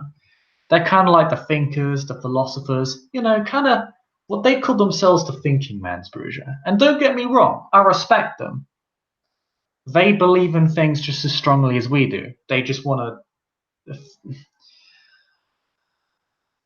They just do a lot more thinking than acting. And that's kind of where we disagree. Same idea, different method? Kinda. And we disagree on, like, not only method, but when it's appropriate to act.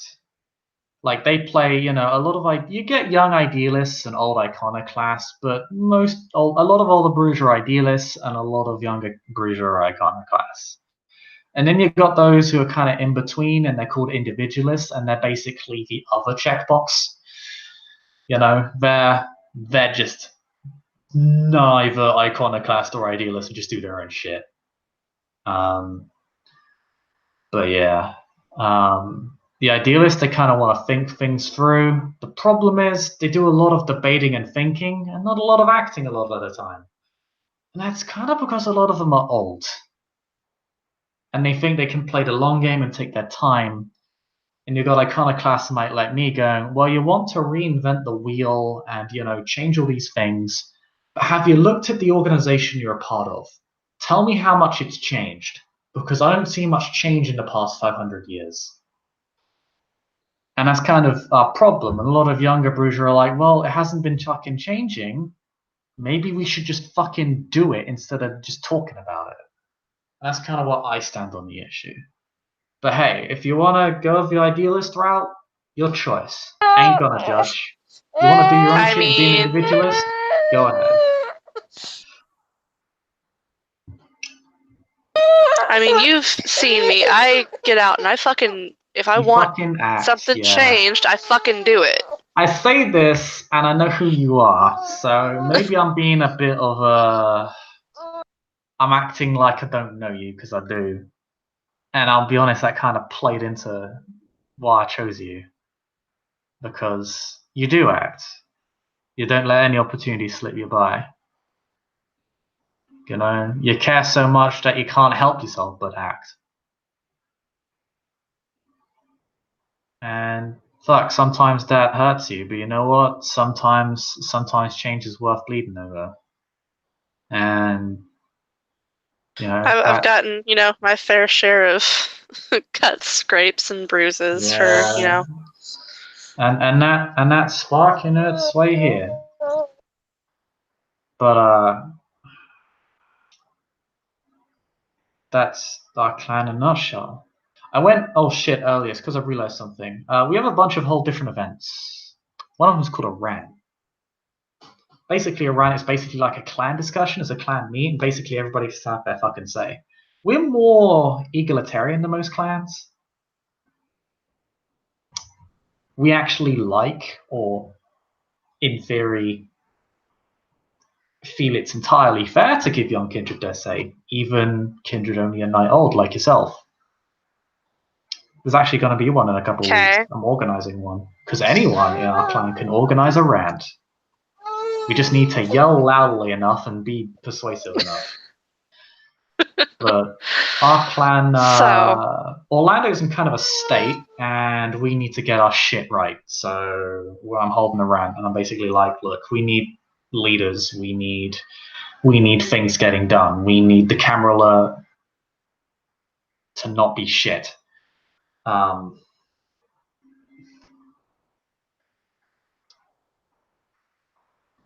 Camarilla is the organization that runs the city. They're the Galactic Empire, as I said. I don't really like them. They're the only game in town here, and people think I'm a part of them. And he winks. But you're not. I'm guessing. There's... this is going to take a bit of context. But the Camarilla is a very traditional organization. Basically, the oldest rule. Most princes are elders or the oldest vampire... he'll say the oldest lick in any given city. Most official titles are taken up by older kindred. And it goes beyond that, because the camera is kind of like, it's a bunch of feudal city-states, but they have an umbrella over them. And though that umbrella is, well, they're ran by like an inner circle who nobody knows who the fuck they are, so they're run by basically the Illuna fucking Nati. No one actually knows who our fucking representatives are on this global inner circle. And a group called the Justicars followed them. And they like to pretty it up by saying, well, there's one Justicar for every clan, so every clan's represented. Except that Justicars can basically ignore the law as they see fit. They can have anyone killed whenever they want. They're all incredibly old. They're all incredibly old licks. And just because they represent a clan doesn't mean they care about you. In fact, and there's no easy way to remove them. Basically, if a Justicar comes to your city, you're fucked. They'll usually send the Archons in first, who can usually ignore the laws of the city and just kill anyone they want, so long as they accomplish whatever task they had set for them here. I mean, what the fuck, man? They're kind of but like... What have like you pulled my ass into? That's what I'm trying to explain it. The Archons are kind of like a combination of elite soldier, field agent, and secret police. They're kind of like the Marines, but like twice as dangerous and a lot more ruthless and even less accountable. They answer to the Justicars, who answer to the Inner Circle. At least we know who the Justicars fucking are, and they do get rotated around by this mysterious cabal of Inner Circle elders every few decades or whatever. But no one really fucking... It's a fucking mess. It's all ran by elder kindred. And then at the kind of city level, as I said, you have princes, and they're the dictators, and then you have the seneschals, and they're the kind of the second in command / advisor to the prince. Then you have the sheriff, who enforce the 6 traditions, and the 6 traditions are the masquerade, the main. Basically, the main is the prince will give out, like a feudal state, they'll give out a little piece of domain, and they're going to say, and the prince says, look after this area for me. You get control over this area, but it's technically mine. But what you say and it goes. Kind of like a vassal and a lord, right? I actually have a lot of domain because I kind of extorted the prince. Not gonna lie. I kind of gave him a really shitty deal. If I think about it, I got a really good fucking deal. But basically, if you're in somebody's domain, what they say goes. And guess what? The city belongs to the prince. It's their domain, so what they say goes, and they can say whatever the fuck they want. Okay. And it's the prince that decides all of this. So if you're in somebody's domain, you normally can't feed there or hunt there, which makes hunting pretty difficult in busy cities because it's like, where am I supposed to feed? You have to feed in the shittiest part of town, the worst part of town that nobody wanted to claim, and that's where all the young kids would fucking go. So they have to feed in the fucking projects or some shit. But yeah, you got the six traditions. You got domain, then there's progeny. I already told you about that. You can't embrace someone without the prince telling you. And that kind of makes sense to a degree, because obviously we don't die. And we can't afford to if they just overpopulate. keep making more, there's gonna be a shortage of blood eventually. Yeah, there'll be a shortage of people. I've seen domains that are overpopulated. It's fucked up. It's bad. But like the problem is obviously not necessarily the idea, it's the people enforcing them, right? And how those people can basically just have complete executive control, or they can just cancel it on a dime, or they can exploit it to get you killed. They can say, I give you permission, then tell the rest of the city, I didn't give him permission, kill him. They can do shit like that. And that's kind of a problem. It's not necessarily the traditions. Some of them need rewording, pretty fucking obviously, or just tearing down. But the main problem is the people enforcing them. Then there's the accounting, which you technically fall under. Basically, the accounting is probably one of the not actually terrible fucking laws we have. Basically, it means if you're a fledgling like yourself and you fuck up, it's on me, not you. Now, granted, that means the person who you're accountable to, or rather, you're accountable to me, and I have to teach you like how the world works, which is what I'm doing. If you fuck up, I get punished by the prince or the sheriff or whatever, and then I'm expected to punish you. I might not. It's up to me, but I get fucked over because of your mistake, which is fair because it's kind of like, you've only been around a night, like you don't know what the fuck's going on. Like it would be a bit unfair to just have you thrown on a sunroof because you didn't know like you were feeding in somebody's turf. So Okay. that's actually exists for your I kind of benefit. get that one. That one's not too bad.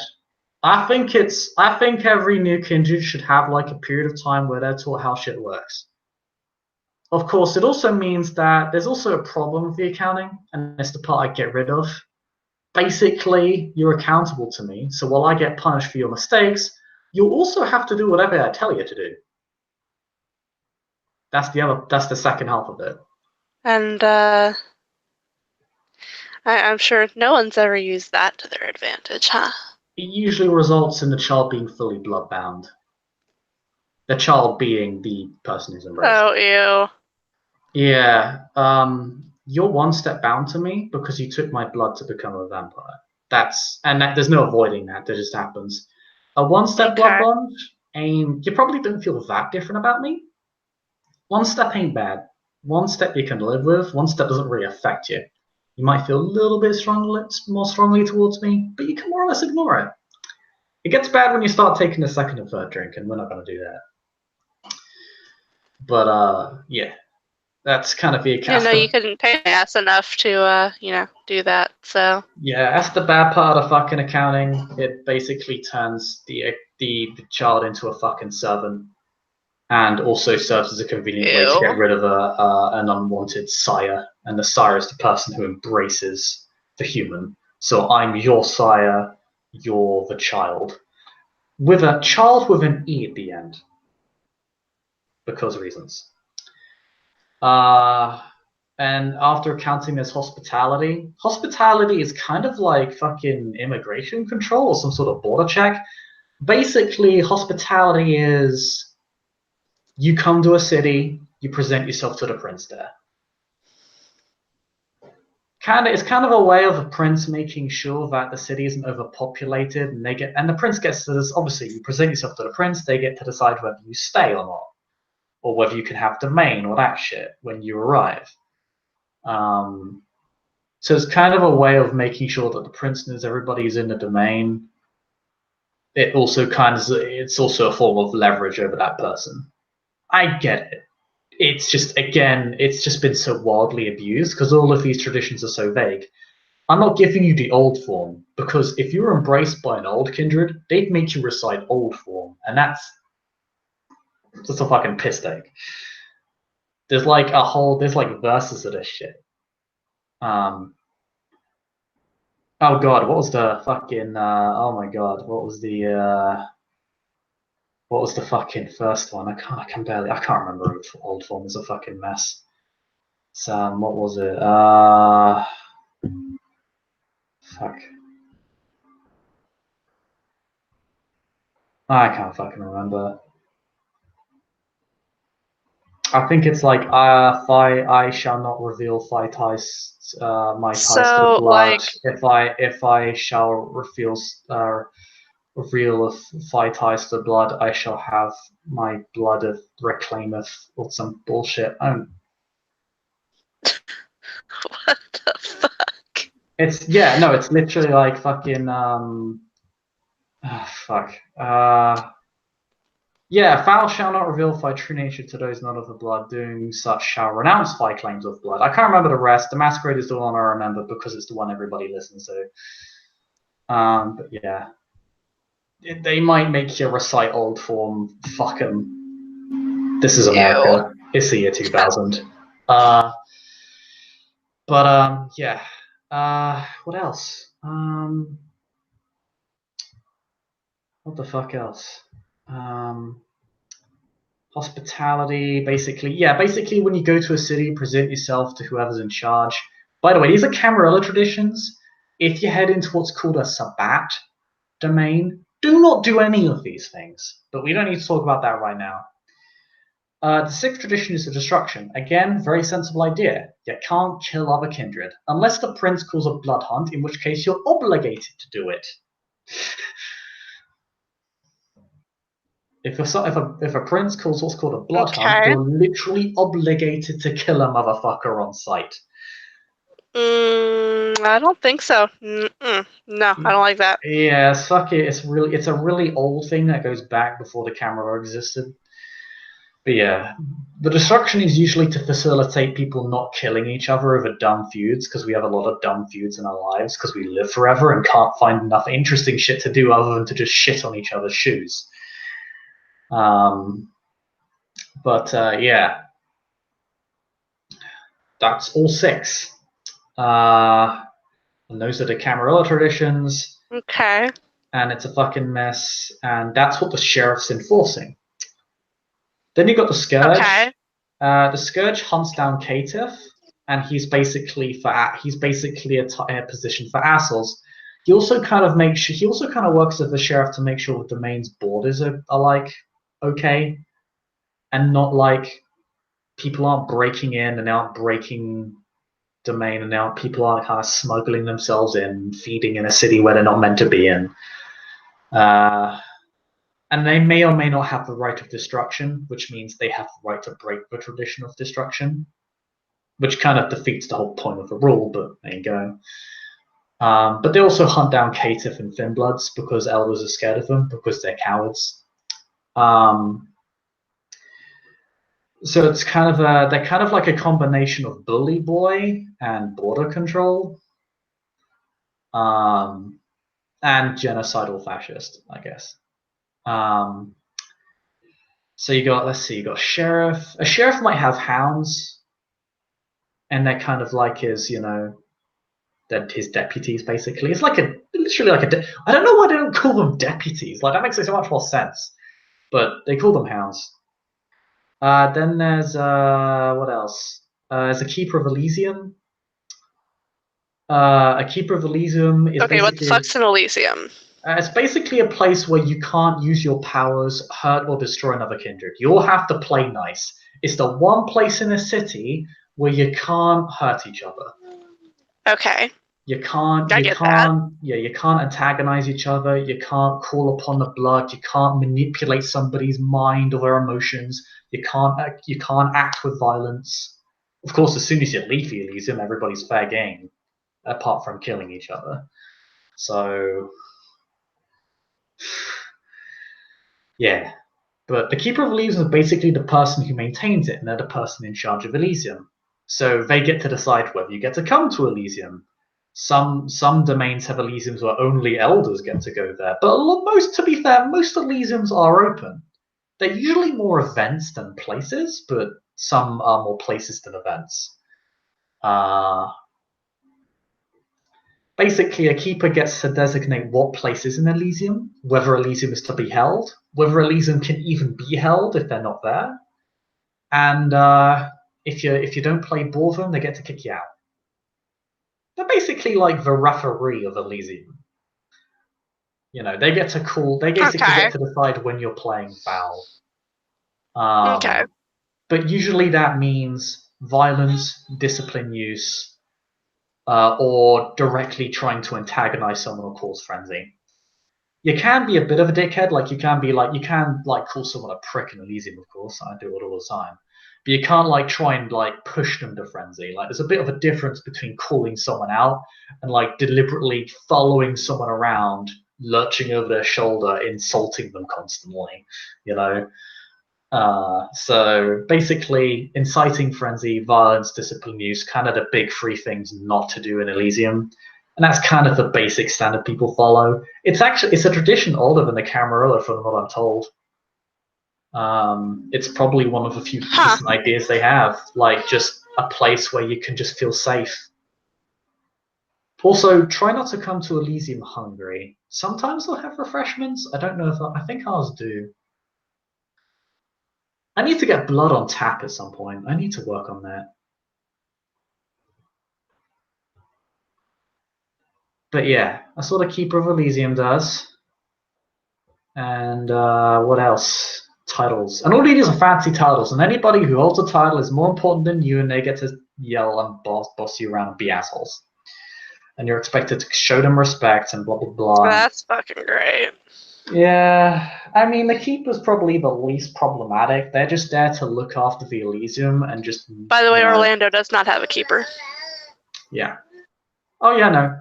For the record, Orlando doesn't have a keeper, so it doesn't help. What else? Okay. Yeah.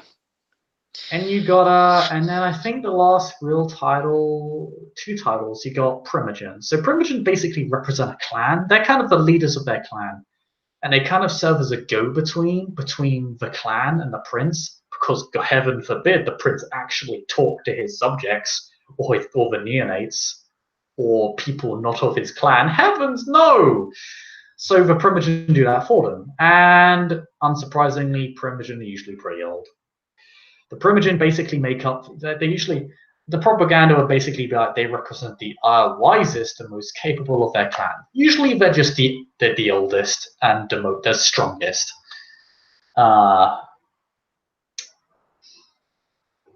It's fucked up. The Bruges don't have a Primogen right now. Orlando just got out of a big war, so we're still kind of figuring out all of these positions, and they'll become clearer as time goes on, and I'll tell you when that happens. And as you get more connected to kindred society, you'll hear it for yourself. Right now, I've got some clans of Primogen, ours don't. It's why I was going to call Iran, and you're going to be there, and I'm going to give you opportunity to have a say because you're a Bruges now. You deserve that say. Even if it's not always, you don't know that much yet, but that doesn't mean you don't get to have your say. You were embraced into Clan Bruges. You're a Bruges. There's a reason for that. So you get your say. Other people listen to it. Well, I guess it comes down to how convincing you are. But yeah. But that's what Primogen does. They basically command their clan, and they get to say what happens in their clan, and they get to pretend like they're in charge. The half reason I'm going to be holding this rant is I want the Primogen to be accountable to us as they should be.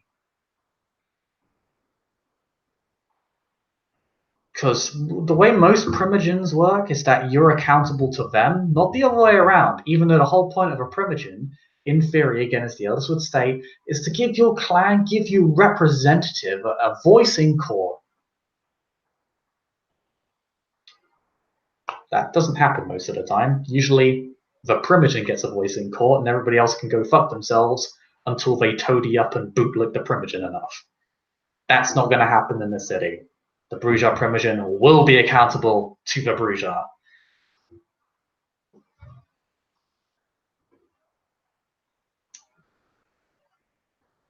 You there? You there, Kat? You there? You there, Shannon? I'm here, just very fussy, baby. Okay, just want to say that you can. You know, Vance is still talking. He's here. No, oh yeah, she knows Vance is still talking. She's listening. She's taking it. She's just kind of taking everything in. Yeah. And kind of letting it, mill around in her brain for a little bit. Yeah. At some point, Vance they'll probably get right time at this point, and they'll probably be moving up to his apartment, which again, resources free, so it looks nicer than last time. Yeah, I'm just gonna cut this off until we get to my apartment, cameras and shit. Fast forward 2 minutes. He lets her in. The apartment is nicer than when she saw it last time, and you'll close the door. Huh. Looks like you made some improvements. The Tremere Primogen rewarded me for rescuing you, funnily enough. I didn't actually ask anything for it either, I just mentioned it. She gave me $3.5 million. Whoa, wait, what the fuck? So I think that's the price of your life. Yeah, she's fucking rich. I mean, granted, you'll find making money as a lick is pretty easy. Because when you can just, blood bomb people or use presence or dominate, it's extremely fucking easy. You don't need to hold down a job. It's very easy to get independent income as a vampire.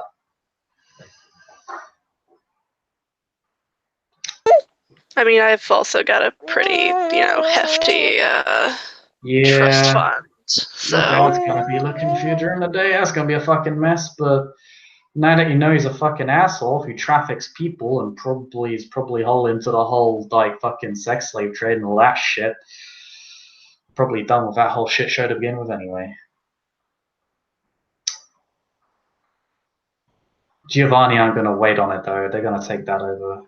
Wouldn't surprise me if they embrace your dad now that you're gone.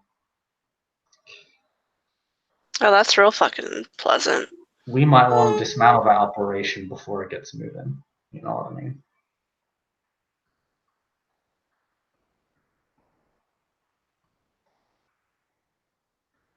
It's one way to make a difference. There's a way you couldn't do it before.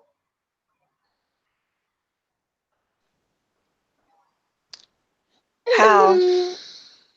I mean, I could, do that blood bond thing. You could bond him.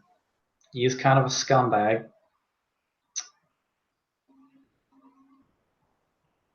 Be a bit risky. Giovanni seems to be closing in on the Asaro family. But you could do it. Blood bond takes 3 nights to form. You need to feed your blood to him 3 times. And the blood doesn't retain its potency outside of the body for very long. Only half a minute max. So if you wanted to spike his drink or something shady, you'd need to be quick about it. Okay. Or you could just kick his shit in and just do that 3 times. You could just literally fucking kidnap him, I guess. I mean, it's a bit fucked up because of kind of considering what Giovanni were trying to do to you. But you could do it. Or you could just dismantle the whole operation, Maybe not blood bond him, blood bond one of his buddies. Get some information. Use your presence. Find out what they're up to by, using presence of some of his friends. Maybe they slip you some information. Maybe you go to that spot which they talked about. Free the people there. Give the police a tip. Maybe they find a bit of evidence that links it back to your dad. There's a lot of ways around this. You can approach this in whatever way you want. You're free. Yeah, I just gotta figure it out. Yeah. And you can take a bit of time. Yeah, this is a lot. And I'm here to help you. So you need a hand? I'll give it to you. Gotta say, I'm pretty fucking thankful that it was you, not those creeps from the club. I guess, speaking of creeps, I haven't actually gone over everything yet. There's a few more things. There's two more things I want to talk about. So I talked about the Camarilla. They're made up of 7 clans. And Bruja's one of them. Don't really know why. Are the Giovanni one of them? I mean, no, they're independent. They have a deal with the Camarilla that basically is like a sort of deal of neutrality. Like they can't interfere with each other's shit. So they can't fuck with you now. But it also means we can't fuck with them. Granted, I'm not necessarily Camarilla. But nobody, kind of needs to know that right now. If word got out, I might be slightly fucked. Kind of depends. I need to get a bit more leverage first, or I need more power before I can pull that sort of shit. Because I'm still young and I still don't have a lot of friends here. Elliot's a start. A lot of Bruges are here on my side, and that's a start. But we're divided into 7 clans. Clanism is a way to divide the young from the old. It's, they're not your clan. Fuck them. But all the neonates are being fucked over from every clan just the same. The Camarilla is screwing over all neonates. It doesn't matter what clan they're from. They're still being treated like shit. yeah. And there's still no, because we don't die, we just have to wait for some old motherfucker to die who's mastered the art of staying inside. Meritocracy isn't really a thing in the Camarilla. On occasion, you'll find it. But by and large, it's not. But 7 clans, Brujas 1. We're the clan of change. So we're a bit of a oddball in the Camarilla. Some people are big fans of us. Some people really fucking hate us. We have a big beef with the clan that kind of runs the Camarilla, or the clan with the most princes. They're the Suits, the Blue Buds. They call themselves Clan Ventru. And they kind of class themselves as businessmen, CEOs, politicians, bureaucrats. Used to be like knights, royalty, nobles in the old days, so they fucking say.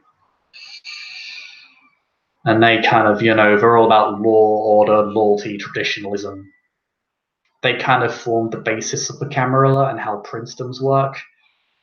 And, well, kind of everything we're against. You can find good Venture. Not all Venture are bad. I don't want to imply that they're bad people. But, they tend to embrace people from that sort of mindset. And they have a very rigid system. A lot of them are bound to older kindred or their sires. They care a lot about lineage, kind of like monarchies of old. Very much all about the bloodlines. And again, you'll find Venture out there who do care about meritocracy. A lot of younger ones do. And are still frustrated by, the lack of a step up. But they'll still be loyal to their clan. It's a tough thing to break for them. The clan drills it into them, sometimes for years, until they let them go. It's a really fucked up situation. But that's sort of their stereotype, They're nobles.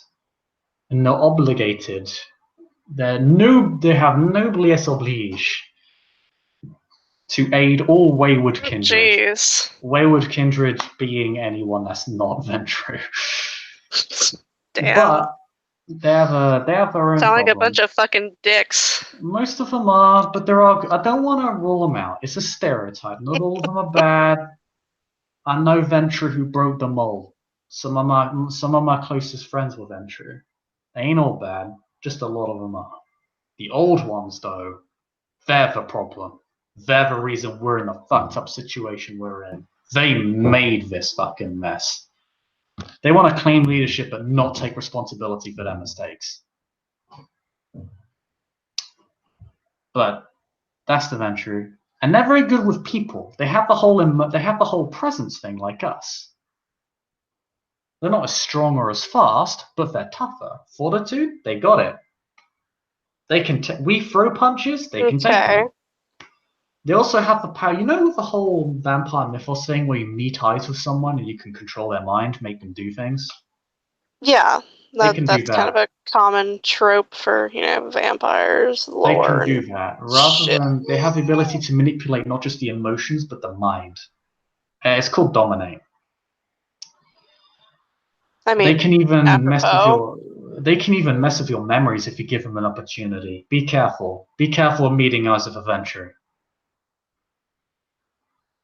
Okay, meet adventure. Don't look them in the fucking eyes. Gotcha. Yeah, sometimes it takes a bit more than that. If they can look you in the eyes, it might work. I don't have the power, so I'm not entirely sure how it works, but I know it's eyesight dependent. They can't make you kill yourself. I know they can't do that. And it has some sort of limitation, like dependent on the potency of the blood. I think if I'm going to apply common sense, I'd assume that thicker blood means it's weaker against you, or they can't use it on you. Which would make sense and why they care so much about lineage and why control over the younger kindred is so hard to break. They've just dominated them, and the younger kindred can't dominate them back. Do you want to know what their weakness is? Their weakness is that they're so fucking elitist, they can't feed on anyone but a specific kind of person. So one Ventrue might have to feed off of gangsters. One might have to feed off of fucking virgins. Others might have to feed off of businessmen. Yeah, but they can't feed outside of their demographic, right? They have this like fucking taste for it. So that's their thing, and that's the best way to get to a Ventrue. Find out what their taste is, and then cut off the supply. Then they'll work with you. Then they'll talk to you because they need that fix. They can't feed on anybody like the rest of us. They've got tunnel vision. They've got necessary tunnel vision. So if you exploit that, they're going to be in trouble real quick. That's the best way to deal with a Ventrue. Every kindred needs blood, but no one needs it more like a Ventrue. That's kind of the irony of what they are. For all their power, they're arguably more desperate than all of us, more petty and weak for that very reason. Like, they want to remain in control, but they're more desperate for blood. So what about these other clans? Okay, so the Bruja kind of have this huge beef with Ventrue that goes back thousands of years. It's kind of a thing, but then you got the Toreador. They're kind of like, if the Ventrues are the kings, the Toreador are the queens. And my god, are they overdramatic. They kind of embrace from artists, models, hot chicks, movie makers in the modern nights, video game developers, I guess, graphic artists. They're like the clan of artists and critics, and I look so beautiful. The clan. Wait, this sounds really fucking familiar. Sounds like a fucking, Anne Rice book. Kinda, yeah. Yeah, it wouldn't surprise me if she got inspiration from a Toreador. But basically, their whole thing is that they have the whole emotional manipulation thing like us, and they can move as quickly as us. But they don't punch as hard. Their strength is replaced by a certain uncanny sight. It's like a sixth sense. They can see things more sharply. They can tell your emotions without even really gauging your body language, like they're seeing that. I had it described to me once. Creepy. Yeah, they can. I called it. I think it described to me once as seeing the skin of your soul. It's like a color palette, like you have on you at all times. It's weird. They have what's the name for it? Psychometry. They can see into the past of objects and shit. But it's the sight. It's the sixth sense. It's Auspex. So it's kind of like it's their power to see minutiae, basically. They kind of, because of their gifts as artistes, not only do they have these elegant reflexes, but they can also see into the truths of art, I guess, and it allows them to critique art better, I suppose. You want to be careful, though. I heard they can read your mind with that shit. They can even separate Oh, themselves from their fuck. body, I heard. Like, I don't know, it gets a bit vague again. Once you get to the higher, more elder powers, it gets weird. Yeah, fucking sounds like it. But yeah, so be careful. If you think, Okay, so we got if you feel like a chill running down your spine when a Toreador's looking at you, be we careful. got the Bruja, we got the Toreador, we got the Ventru, Yeah. we got the fucking Giovanni. Giovanni, they're an independent clan. I don't really know much about them. They tend to keep to themselves. They're not as powerful as the Camarilla because the Camarilla is like a 7-clan alliance, but they're pretty tough for an independent clan. They have a pretty specific niche. You know, I said how they fuck ghosts? They are necromancers. That's what they do. Oh shit, wait. Magic is fucking real? Yeah, I hear blood magic's different from disciplines, but they're kind of the same. It's fucking dumb. Basically, they can talk to ghosts, they can mess with ghosts, they can remove souls from people's bodies and weird shit. I don't know. I don't know anything about them. Nope, fuck that. Nope. I do know they can punch as hard as us. That's the one thing I do know. They can talk to ghosts, they punch really hard. I don't really know much else. And it sucks to be fed from them, apparently. I think that might be their thing, like how we get really angry, but for like them biting someone, it's the reverse of feeling good. It's actually really painful. I have to wonder how they feed, if that's the truth, though. Yeah. That's a Giovanni. They're kind of not that relevant. They're kind of going to be more relevant for you because I embraced you, and they might take offense to that shit. But they're not a part of the Camarilla. They're supposed to be neutral. Then you got you got 3 clans. 4. I say you got Clan Gangrel, and Clan Gangrel are pretty all right, to be honest. They're a very independent clan, but they're part of the Camarilla. Had to be convinced into joining it. But the Gangrel, they're like well, they're called Outlanders. Some call them Savages. It's a bit harsh. They're pretty unique. They can talk to animals, command them, talk to beasts. In fact, a kindred beast, they can even interact with that. They can soothe it or enrage it. They call it Huh. animalism. That's They pretty also, fucking cool. yeah, they also have the Ventru power of being able to shrug off hits. Again, they have the fortitude thing. We punch really hard, they take hits really well. They're survivors. They're the survivalists of the world. They can live in places no kindred can go. Obviously, we're kindred. We feed off of people. Bit grim. But here's the important thing. We don't, because obviously, well, as I say that's stupid for me to say. Basically, we tend to stay near cities, right? Because that's where all the humans live. The Yeah. Gangrel, they have animalism. They can call animals to them. They can command them. They can feed off animals. I've tried feeding off animals before. It's gross. I don't know how they cope with it.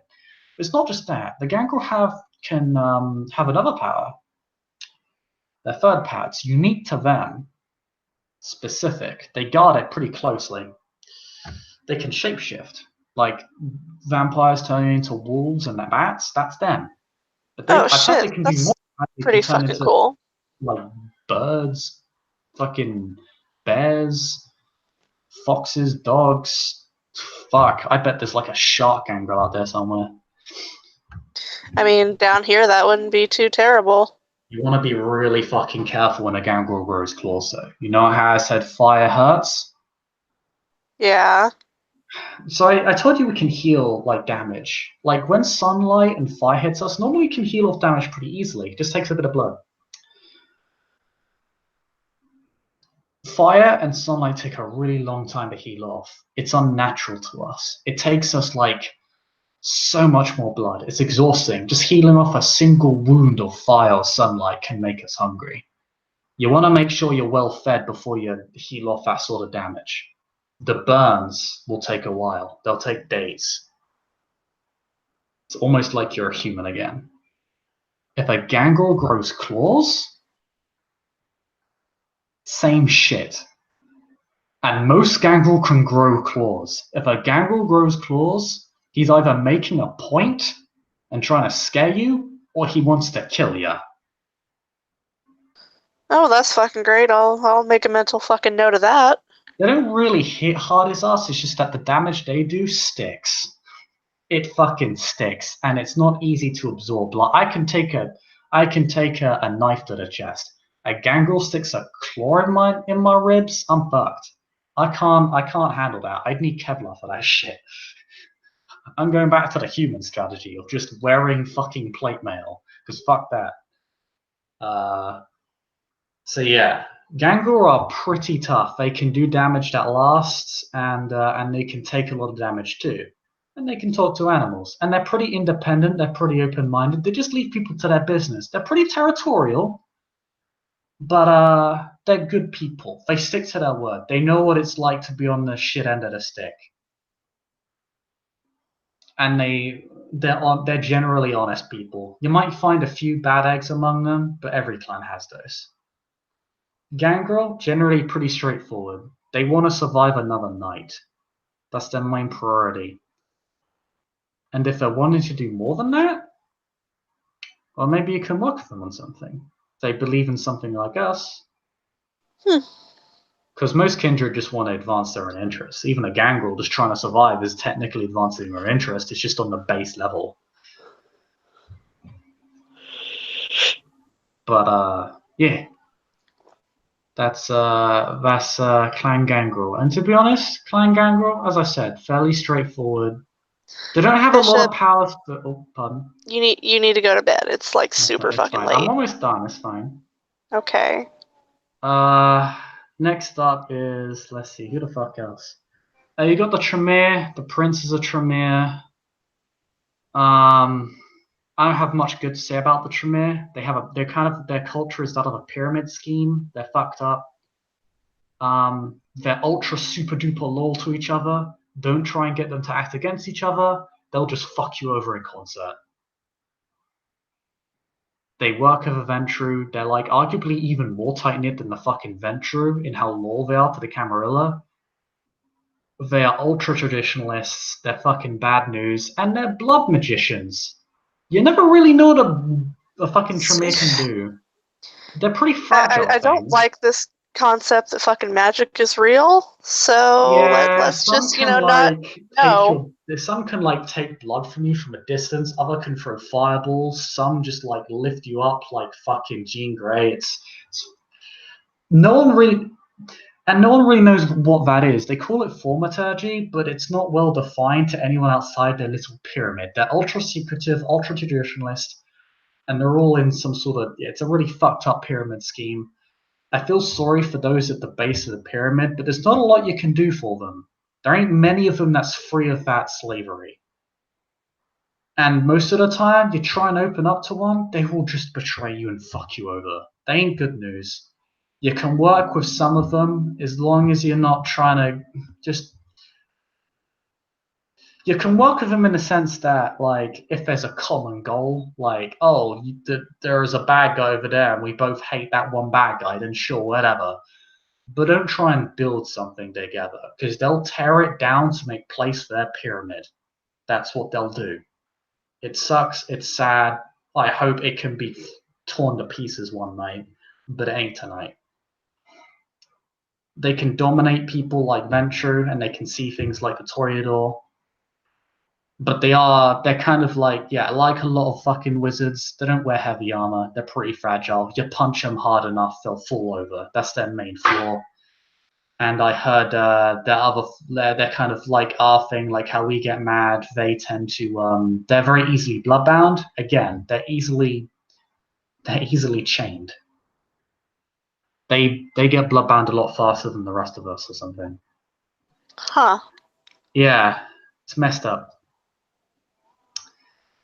I don't know much about So the prince is the Tremere. Yeah, he's been more reasonable than most Tremere I've met, but he's also quite old, so it's kind of hard to judge. He's an elder. He gets prissy about me not calling him prince. But he has been more reasonable than most princes I've met, despite being a Tremere. So maybe he's one of the very few that wants things to change. But he's also like really old, so he might just be playing a long game with me. He's really actually not that old. He's a young elder. He's still an elder is an elder, and they're a minority. Heavy minority. They make up 10% of the kindred population. Something really teeny. Yeah. That's a Tremere for you, and they're kind of in charge here, and they all live in one place called a chantry. Yeah, they all live in a boarding. It's fucked. It's like some fucking. It's weird. It's weirdly Victorian, but whatever. That's a Tremere. Sounds like some fucking Hogwarts shit. Yeah, they're basically like a pyramid. They're a pyramid scheme that's also a cult that also does magic and it's fucked up. But there's what else? There's a couple more clans. There's 13, but I'm only gonna go over the Camarilla ones. Is Malkavians. Malkavians are sad. Look out for them when you can. Just don't get too close to some of them. Because Malkavians are kind of like Seers. They're all crazy. They're all that's their thing. They're all mentally sick. All of them. Not one is mentally well. They're all mentally ill. Then who the fuck would want to pass that on? I don't know, but their mental illness gives them insight, so I hear. And to be honest, I've met a few Malkavians. They know shit they have no right to know. They've predicted things that are literally impossible to predict, and then they just fucking happen. And I'm like, how the fuck did you know that? And they're like, I don't fucking know. I just heard voices in my head. And I'm like, what the fuck? That's fucking creepy. That's fucking scary. And like the Toreador and the Tremere, obviously they can see shit. They can also drive other people insane, and they can use madness to see things, from what I hear. They kind of weaponize their own madness. Actually, technically, that's not supposed to be the ones that are in the Camarilla. Those are technically Camarilla Malkavians are supposed to have dominate. They're supposed to, but at some point the Sabbat make it so that all Malkavians are demontate again. I don't know if that's happened in this canon yet. I don't know. I would have to look at what year that happens. I think it's 90s. I think it is 90s, because it takes place around the same time as the Week of Nightmares, which has already happened. Actually, in V20 canon, it happens a lot later, but I know in V20 all Malkavians have demontation at the time of the game. So, apart from a few holdovers, but it's up to you. Yeah, there's a small group that somehow still kept dominate. Yeah, ironically called Old Clan, but it's neither here nor there. But Vance will just continue. Basically, they can fuck with your mind. It's kind of creepy as fuck. It's kind of like dominating you and controlling your mind, but not. They tend to make you more crazy than pliable. That's fucking scary. Yeah, they also have this neat trick. It's called obfuscate. They can mentally block you out from their mind and just vanish. Wait, what? It's like mental invisibility, right? It's like you don't realize they're there. So an advanced practitioner would be able to vanish in front of your eyes, kind of like they're turning invisible. They're still there, and it's not like you can't see them. It's just that your mind, they've blocked you out from your own mind. You can't see them there because your mind won't let you. It's more mental. It's not like they're refracting light. It's not physical. It's not physics based. They're affecting your mind, making so you they're not physically disappearing. They're just yeah. Making a lot you of them, think. Yeah, a lot of Malkavians like to commit pranks, and obfuscate's pretty useful when the prank's no longer funny. I kind of like them for the most part. I feel bad for them, but aren't we kind of we all have our fucked up shit. They have it a bit worse than most, but they also get a few perks from it as well. So I wouldn't say it evens out, but at least there's some compensation for the bullshit. And they're generally more free thinkers because, well, I mean, hard to organize when you're all crazy. So they tend to Yeah, be well, fairly, they're kind of used to being outcast, cast type as fucking lunatics who don't know what they're talking about, or shitheads who are just fucking nut jobs and need to learn their fucking place. The deranged, like a lot of disabled people, they sit at the bottom of the fucking ladder. And that's a bit fair calling an entire clan disabled, but like that's kind of how they're treated, like that's the prejudice. There's a lot of debate surrounding whether Markavians are fit to be princes or not. I personally think they're just as valid as anybody else. We all have our shit. We get angry really quickly. The Ventura elitist scum is what it is, really. No one's clean. We all have our thing. And that's kind of what should be yeah, bringing us nobody. together. Oh, you didn't say what the Toreador thing was. Oh, the Toreador lose their shit whenever they see someone pretty. Really? Put a pretty painting. Yeah, show them, literally put them up in front of a pretty person. And they'll just stand there ogling them for 5 minutes. It's great. That has got to be like. Yeah, just show them a pretty picture. And the gangrel, I didn't mention the gangrel ones either. The gangrel have one that's actually similar to us. They don't find it easier to frenzy. In fact, they have something that happens after frenzy. They're very animalistic, right? So when they frenzy, they get an animal trait. They'll might grow cat ears, or they might start napping every time they fucking feed, or they might growl at you when you look at them in the eye. It wears off after a while, but yeah, they kind of get a little bit animalistic after frenzying. Oh, well, that fucking sucks. Yeah, it does. That's kind of hard to fucking hide. Yeah. But that's why they're kind of used to living on the fringes of society again. Like a lot, like the Markavians, they're kind of used to being treated like shit, which isn't always fair to them. And that's why, we bourgeois, we kind of root for the underdogs, so we kind of find natural friends in them. But and you got Markavians. Let's see. Yeah, we got the last ones. Nosferatu. Wait, like the fucking movie?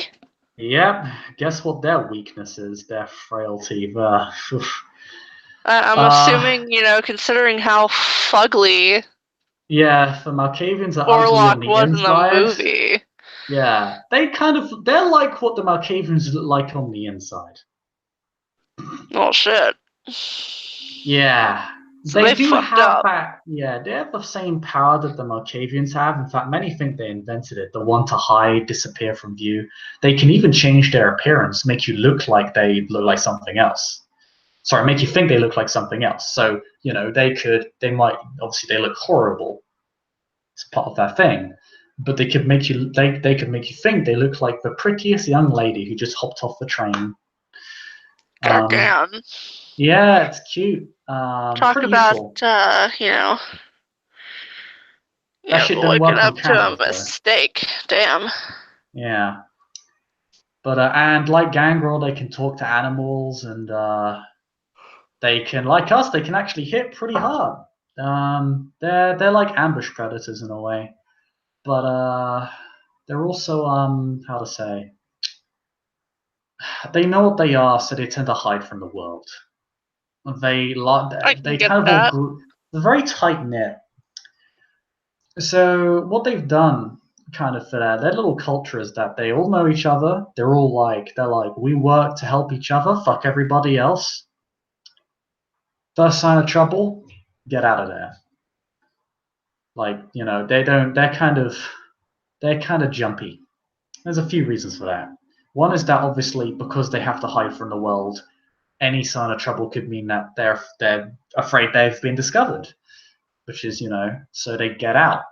They kind of they're jittery for that very reason because they don't have a nice looking body to kind of mask the fact that they're not human.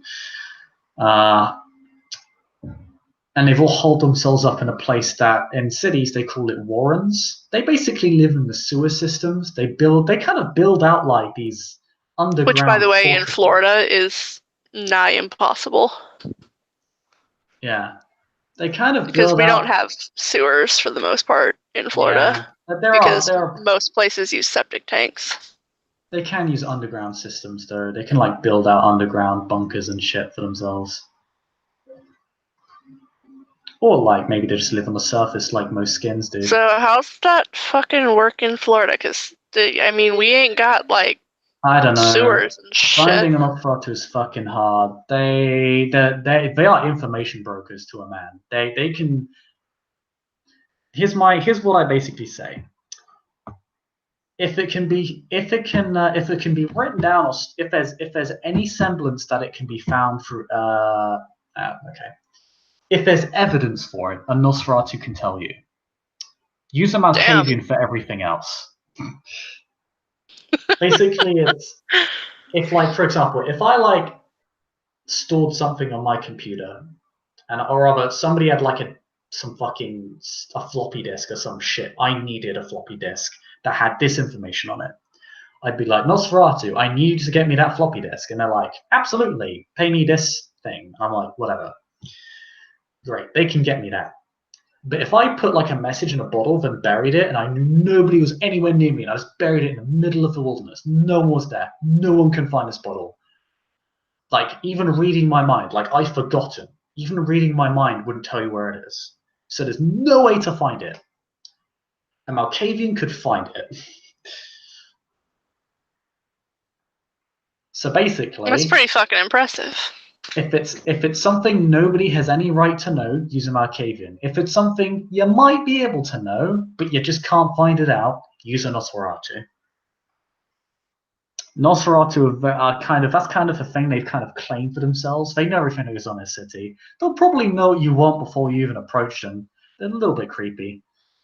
You know, part of something Yeah, that kind of concerns me is, sounds like a little creepy, yeah. yeah, I'm a little bit concerned that one might be watching this entire conversation. Wouldn't be the first time, but yeah.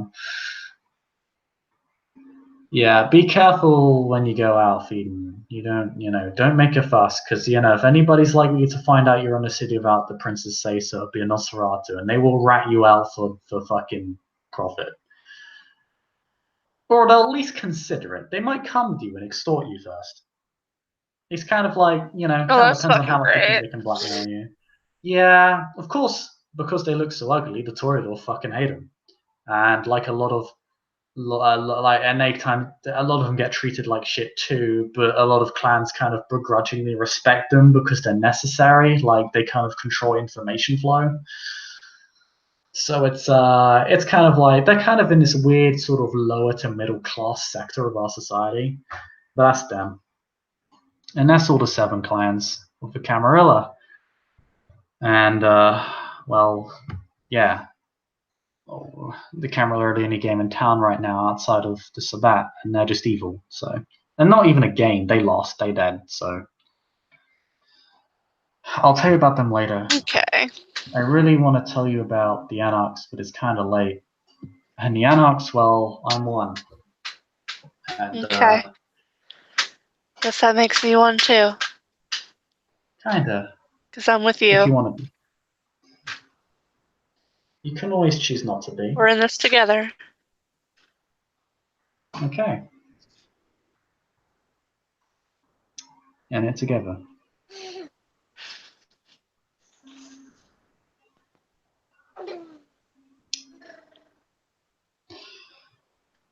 Man, it's She would motion towards the window. Looks like sun's starting to come up. yeah, I have sunproof curtains.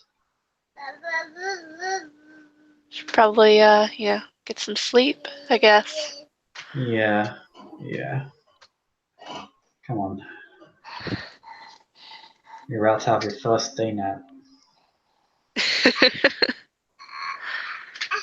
Couldn't think of a better way to spend it. Same.